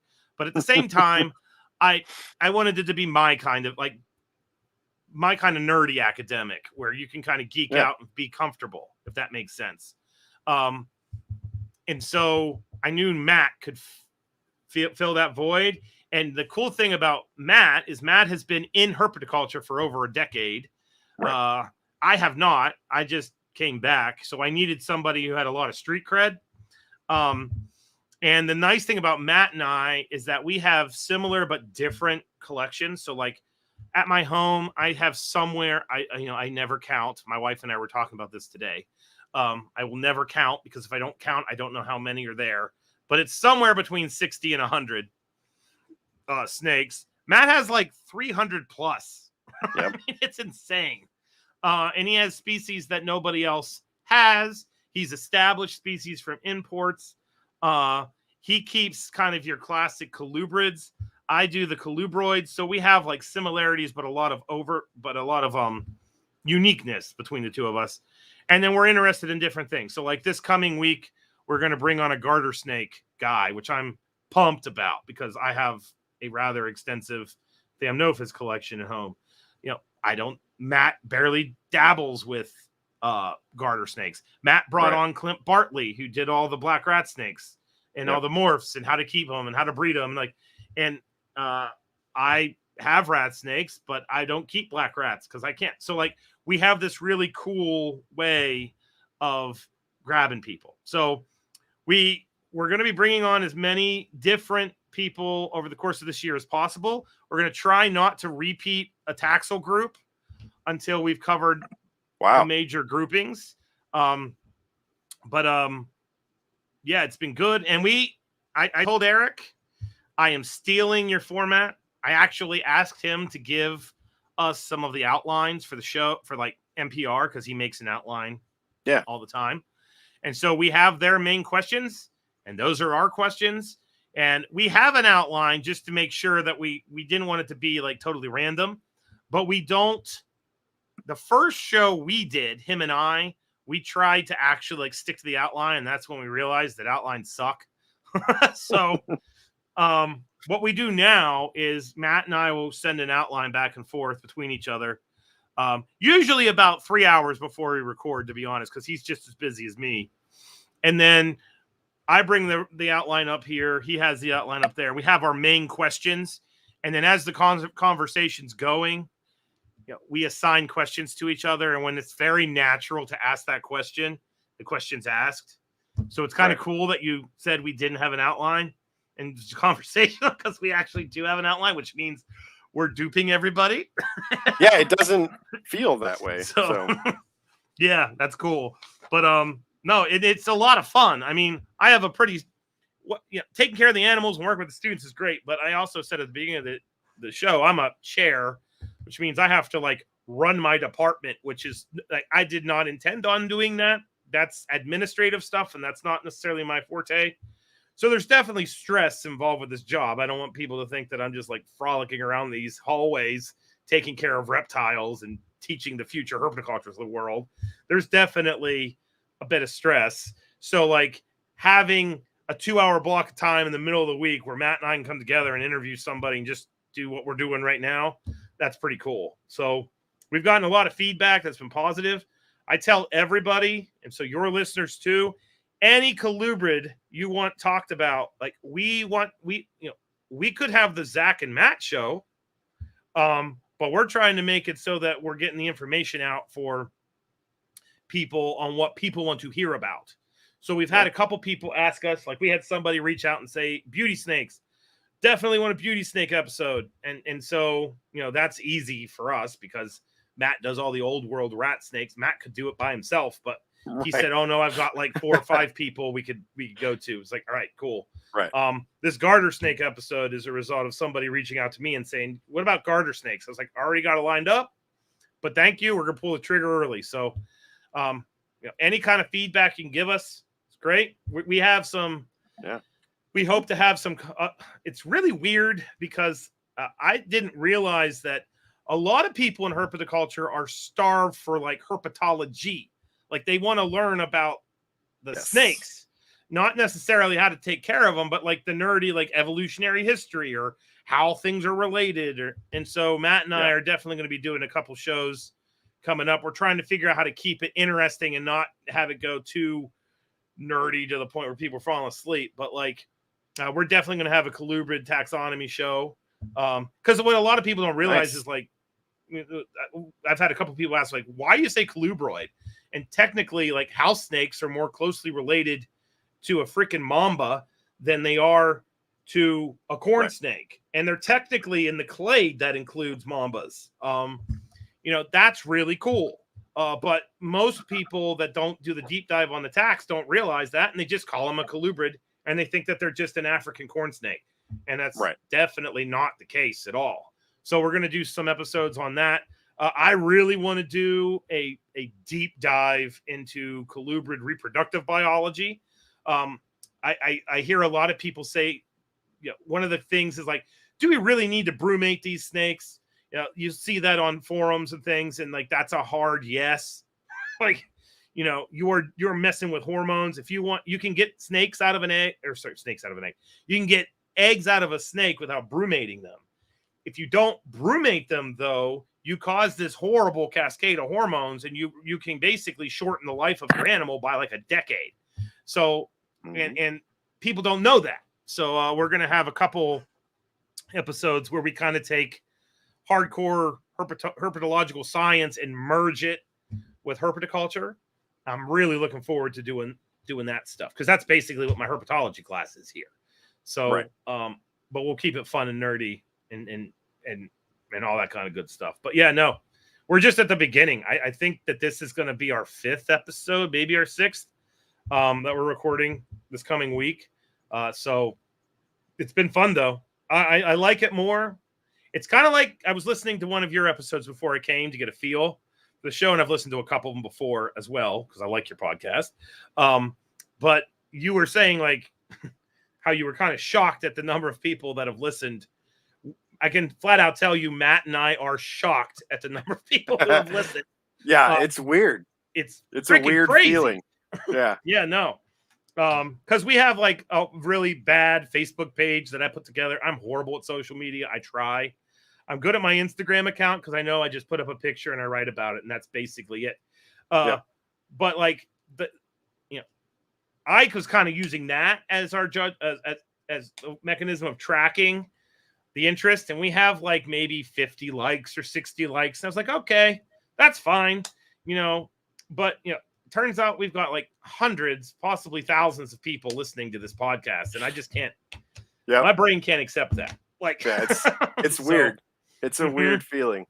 I had a few things. So NARBC is up here and it's Mhm. obviously a gigantic show.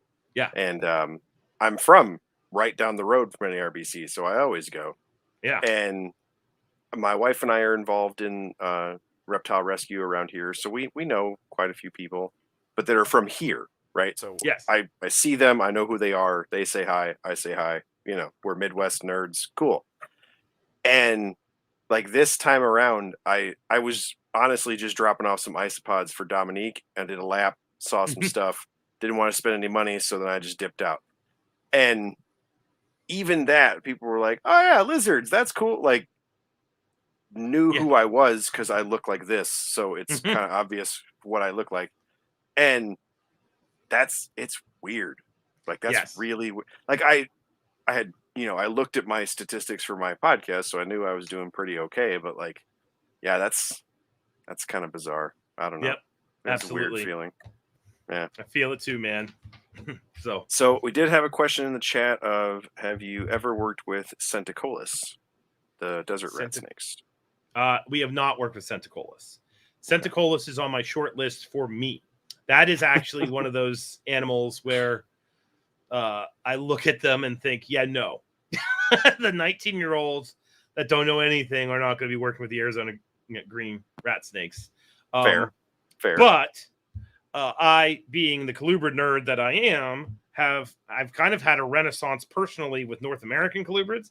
So like I got back into colubrids. I went the old world Asiatic rat snake route, and had quite a few. And long story short, had a hell of a time getting them to reproduce in my house. I got lots of eggs and lots of slugs. And so weird. I was taking care of this, massive collection up here. And I just kind of realized, like, why are you doing this? Like, why are you going home and stressing out over these things? Why don't you just start anew with things you like? So, Justin Smith basically inherited my Asiatic rat snake collection. And I sent most of them his way, and he's doing wonderful things with them. And I started over this year with nature scenes. So I have a ton of garters and water snakes right now, and they're like my favorites. So I'm loving life with those. I have just as much fun with a $30 broad-banded water snake as I do my, $400 false water cobras.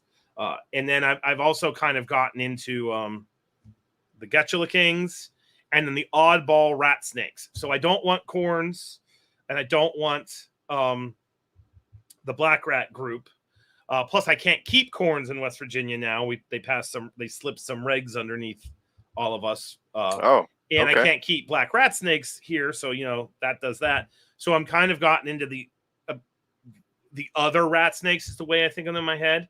And so I have some sub-ox now, and I have all the subspecies of Emerai, the Great Plains rat snake. I love those things. That was one of the highlights for Kansas, by the way, was finding that animal in the wild. But I was just looking at Arizona green rat snakes the other day and thinking, maybe we'll pull the trigger on those. So ask me that question in a couple years. That was a long-winded response, but that's where I am right now. That's what burns me on Emery's is the state of Illinois doesn't recognize subspecies, and Emery's themselves are an endangered species here.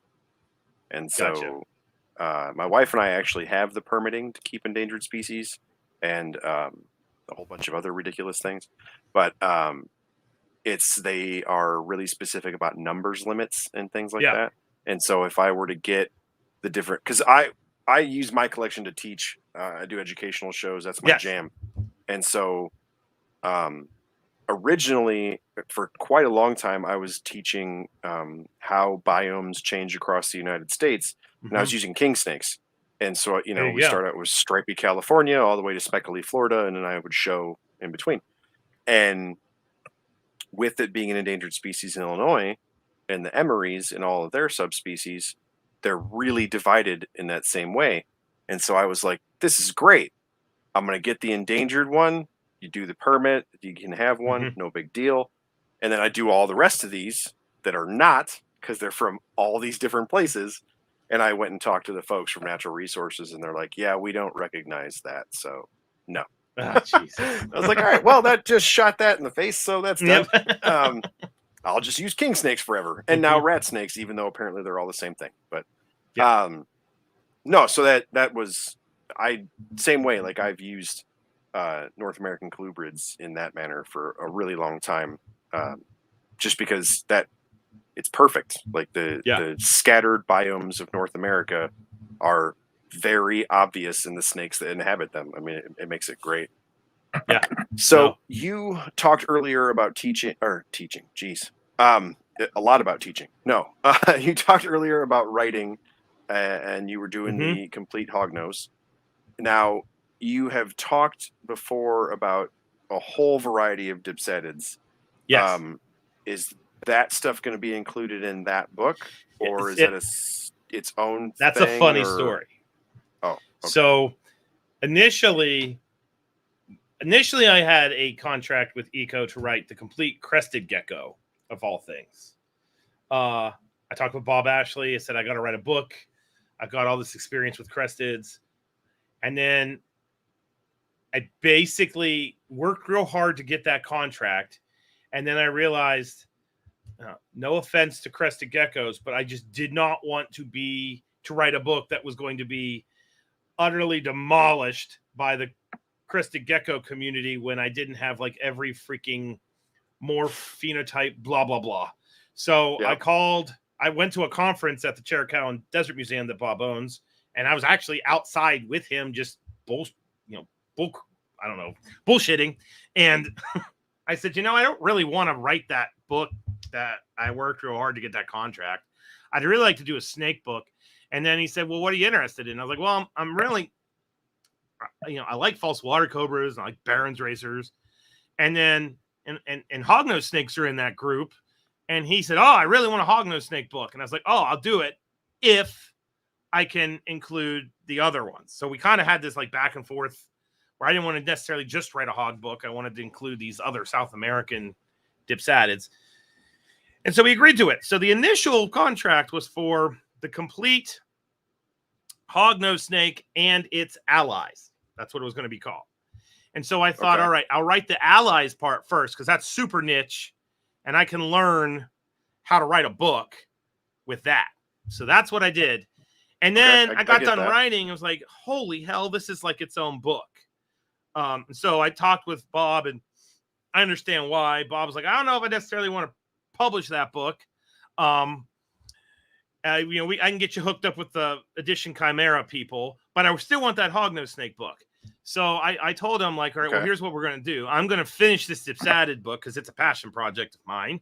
I'll find a publisher, and then I'll learn how to write a book. And then I know what I'm doing for the hognose book, which will be the big book. And I finished I started writing the dipsadid book in November of last year. And I finished the writing part in August, end of August. And then I've been giving it to an editor here to clean up the grammar and make it flow better. And I found a publisher, and I'm hopefully talking with the publisher this week. And our goal last time we talked was I got to now come up with about 500 pictures.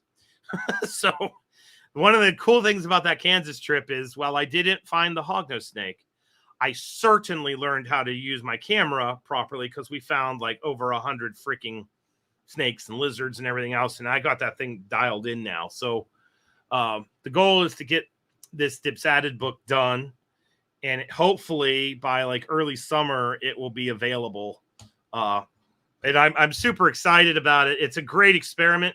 I basically wrote the book I wanted, so it's got, I read over 150 journal articles on these animals. And then I took that and condensed it down to like fun nerd speech. But I didn't go like, it's kind of intense, but it's not intense. And I think like your classic herp nerd that likes science is going to love this book. It is not a care sheet.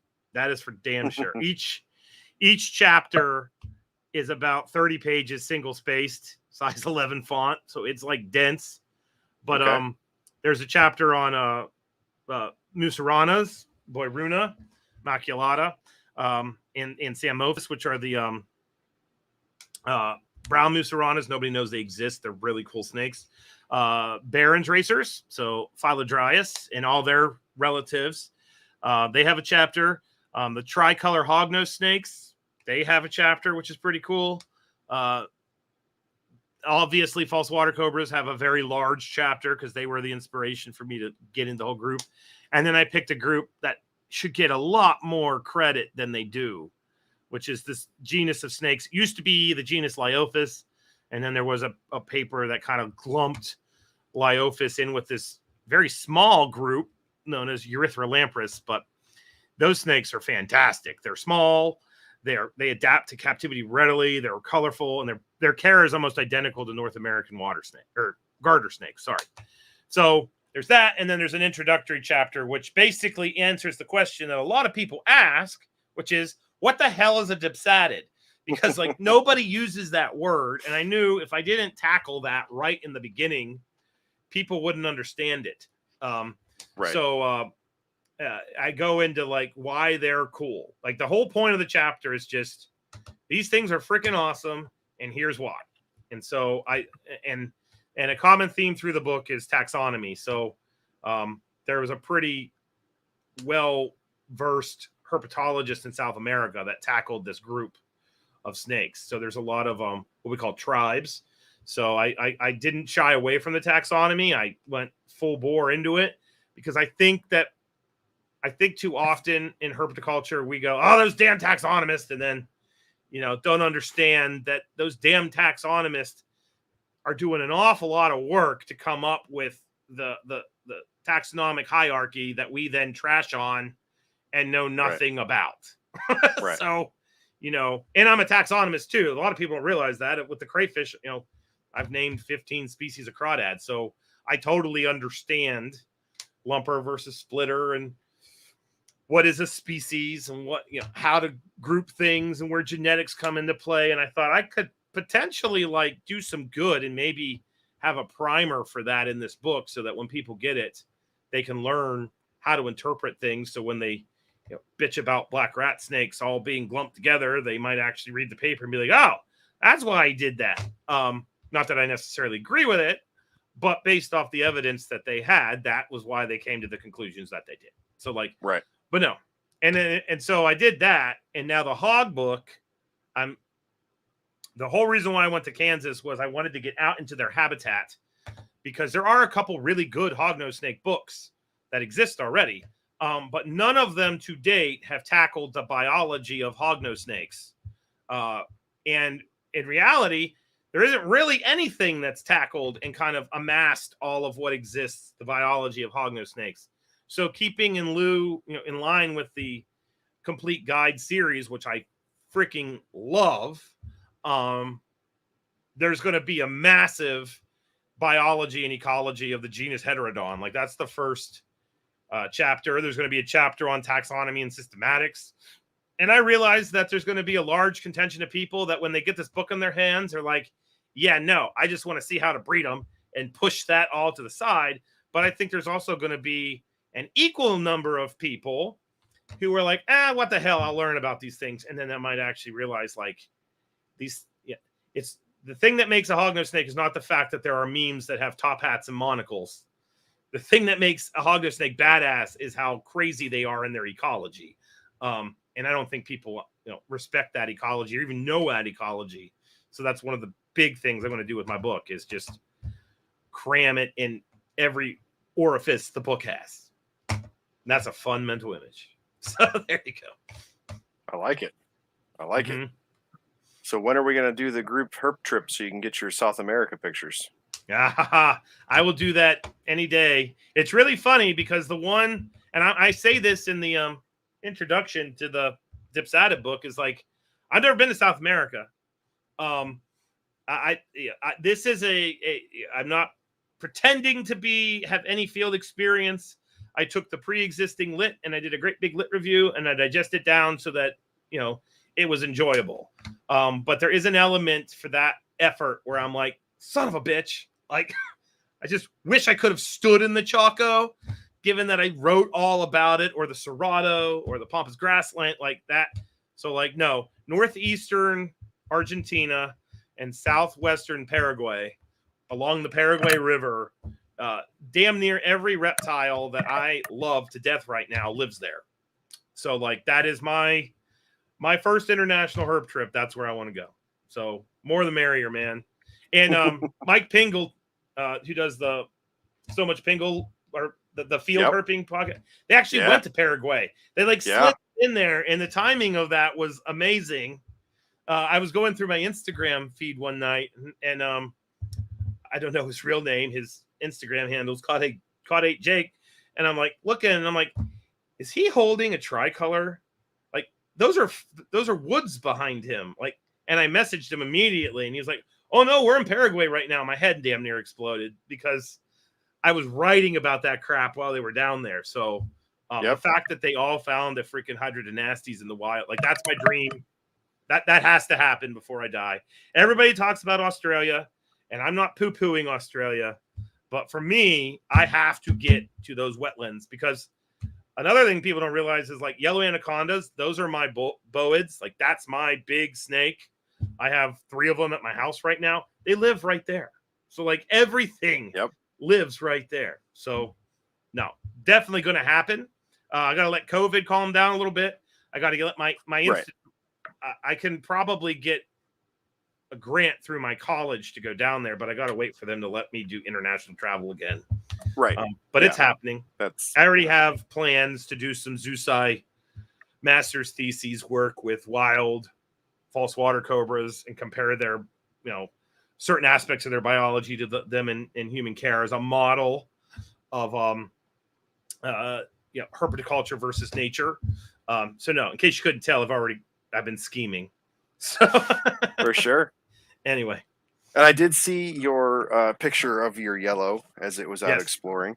Yes, it decided to climb the mirror in the bathroom today, so that was interesting. I actually have a yellow as opposed to a green, and not because of the current market in which greens are very expensive. No, I've had a yellow for years and years. They're actually an awesome animal that are really overlooked. And there's a guy here somewhat close to me who lives in Indiana that actually has bred them a few times along with Afrox and a couple other of the giants.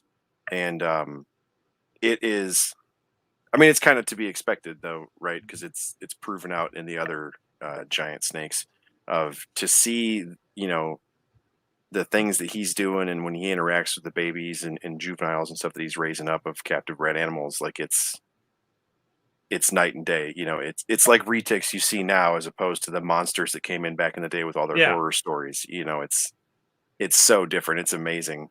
And it's a gigantic yellow snake. Like they're super cool. Yeah. They're the colors of my school. So there's that. But I didn't want to run the risk of somebody getting bit. So that's something that lives at my house. Yeah, 100%. Yeah.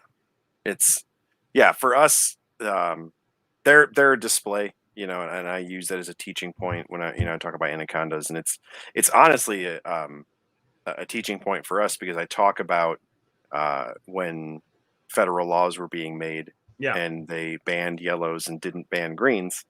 And then, it became a famous thing of how there was a press conference and they asked the person who was writing the law why they did that.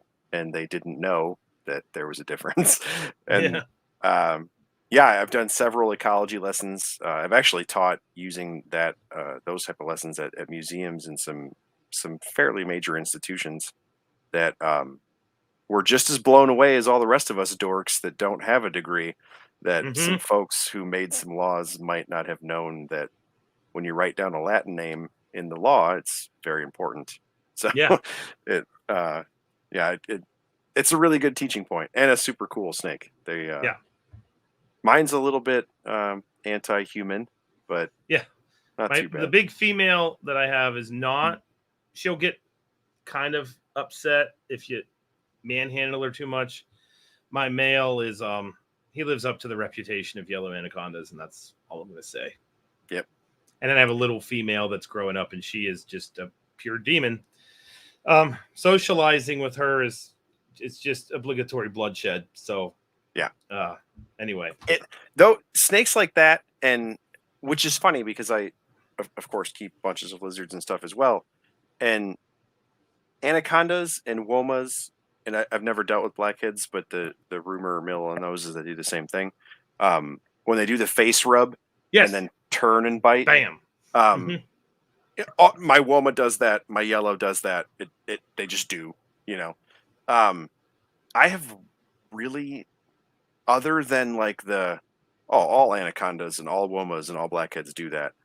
I've never run into any other animal that does it. It is the weirdest, you know, and you can tell. And I do it every time. My woma is very small, so I don't really pay attention to it. I'm not worried about getting hurt or anything. As you know, the really big anaconda, and so I'm holding it, and I know what's happening.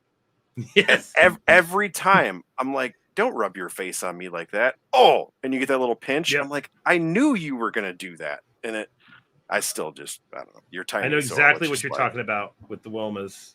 Yeah. I had that happen in front of a group of zoo-size students, and I literally said to them, "This is what they do before they butt." And then before I could say bite, she just grabbed onto my wrist and wrapped, and I was like,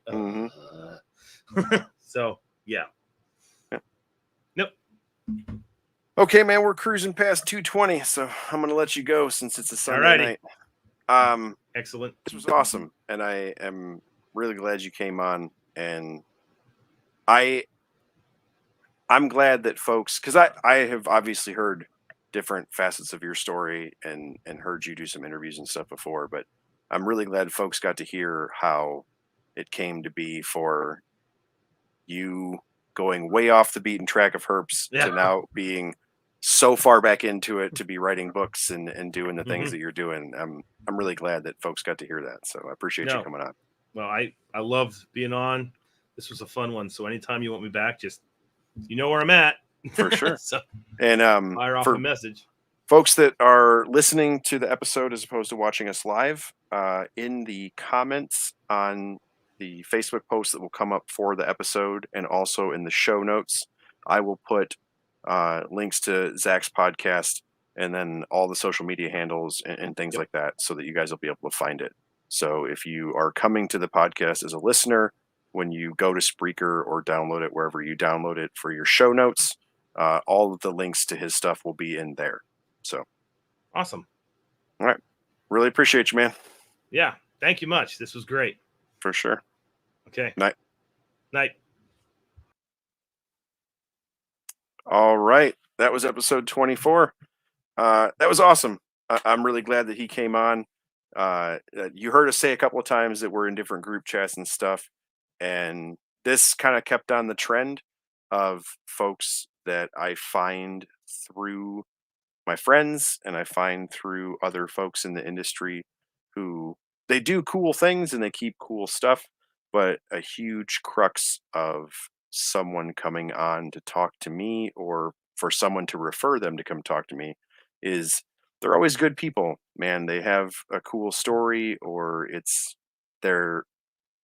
I've been really lucky in that we're 24 episodes in, and it's literally 24 people that are all making positive impacts on herpetoculture and are influencing the people around them, and not just social media influencer, like actually influencing folks and actually having a positive impact. And I have shows booked all the way to December for you guys of those same caliber of people. And it's cool that they keep being recommended to me. They keep, I keep finding new groups of friends and people to recommend, and hey, this is a good person. She's doing great work. He's doing good stuff. They're going to write a book. They're doing these awesome things. So I'm glad that those folks keep coming out of the woodwork, and I keep getting to introduce them to you. It's really cool. Thank you to everybody that said hey to me at NARBC. I was only there the one day, and I was just kind of running around dropping stuff off, so I didn't spend a ton of time. So if I said hi and kind of kept walking, sorry about that. That's kind of why that happened. But it was really cool to see a ton of you. A bunch of people talked to me and said hey, so that was great. I did just today make an Instagram for the podcast. And the reason that I did that was there is another podcast by Bill Strand of the Chameleon Academy called Reptile Entrepreneur. And he is doing different episodes for folks that want to get into herpetoculture on the business side and do different things.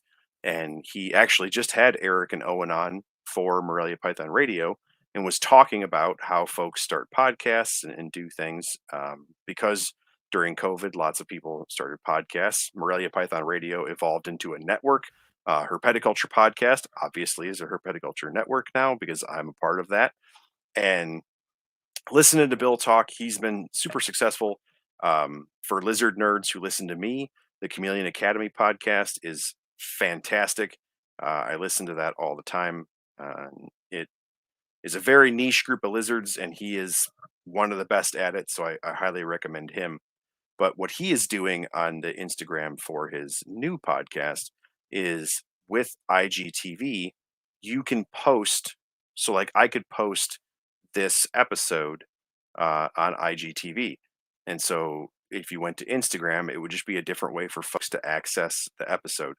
I know that YouTube is incredibly popular and bunches of people come here, but it would just give folks a different avenue. So here this week, I'll start to download stuff off of here and add it to there as well. So if you are an Instagram specific person and you are a listener, as opposed to somebody who watches this live or hangs out in the chat with us, another way you'll be able to find it is if you want to use Instagram. So I thought that was cool. I learned that from Bill Strand, and I'm going to use his idea and start to put the episodes on there. So, it's just another avenue for you guys to check out and to make it available to you because I know social media kind of ebbs and flows. Everybody thought Facebook was cool and now they don't, and everybody thinks, Instagram is better or what have you. So, whichever one you prefer, I'm going to try and get it to those different things. And then for the live stream, on that same vein, let me know what you guys think of that. I currently do Facebook and YouTube, which I'll probably always do those two. But the platform that I use now, I can go to Twitch or I can go to Twitter. And I kind of go back and forth between Twitch and Twitter. I have a few listeners here and there for each one and a few live viewers here and there for each one. But if you have something that you prefer or some method that you would want to see me put the show out through, definitely let me know. The platforms and stuff that are available to people now are so diverse and so accessible that I can kind of adjust and change things as needed if there's another way that folks want to hear, or if you think there's another aspect of the audience that could be available if we found some different routes to get it to them. I'm totally in for doing that kind of thing. And um, even 24 episodes in, like, that's not a lot. So I am fairly new to it still. So, maybe there's something that I'm missing or a different vein that you would want to see it flow. Just let me know and I will for sure adjust fire and do what I got to do. On that same note, to end it the way I kind of ended it last time, if you want to review or rate the podcast or like and follow it, I know that that's a huge thing for all the algorithms. And as I get farther into this, Zach alluded to it. It's a little weird to know that so many people are listening and bunches of people are watching. It's really cool. I'm glad so many of you are. So yeah, if you could play to our strengths being in social media and do all the like and subscribe and share and review and all that stuff that we all know we have to do so that this keeps showing up in your feed, I would really appreciate it because that just kind of helps me get out to more people, and especially newer people. I know a lot of folks that listen to me are all already nerds like me, so we've been in for a long time. I really want the newer folks to hear from you guys, even the folks in my chat. Half the folks in the chat are folks that I've talked to, so I see Michael Stefani, he hangs out all the time, and he was here again, picking Zach's brain about Centicolis. And, we need to get more content like those guys out into the world. So whatever we can do to facilitate that, I want to keep doing it. And I will absolutely post when Zach's book becomes available. And I will hopefully be making a second post when that Dipsadded book becomes available. Even if you're a lizard nerd, man, I encourage you to start to dig into the book side of herpetoculture. There's too much to learn. You finding out how he was tracking UV in those environments for a hognose snake can be just as helpful to you if you keep Scaloporus or if you keep, skinks on the Great Plains. It would be no different than keeping a hognose. They're all from the same place. So, that the ideas and their uses are out there. It just doesn't have to come from a lizard specific avenue. So I would encourage you to check that out. So that's what I got for this time, and I will see you guys again in 2 weeks. Later.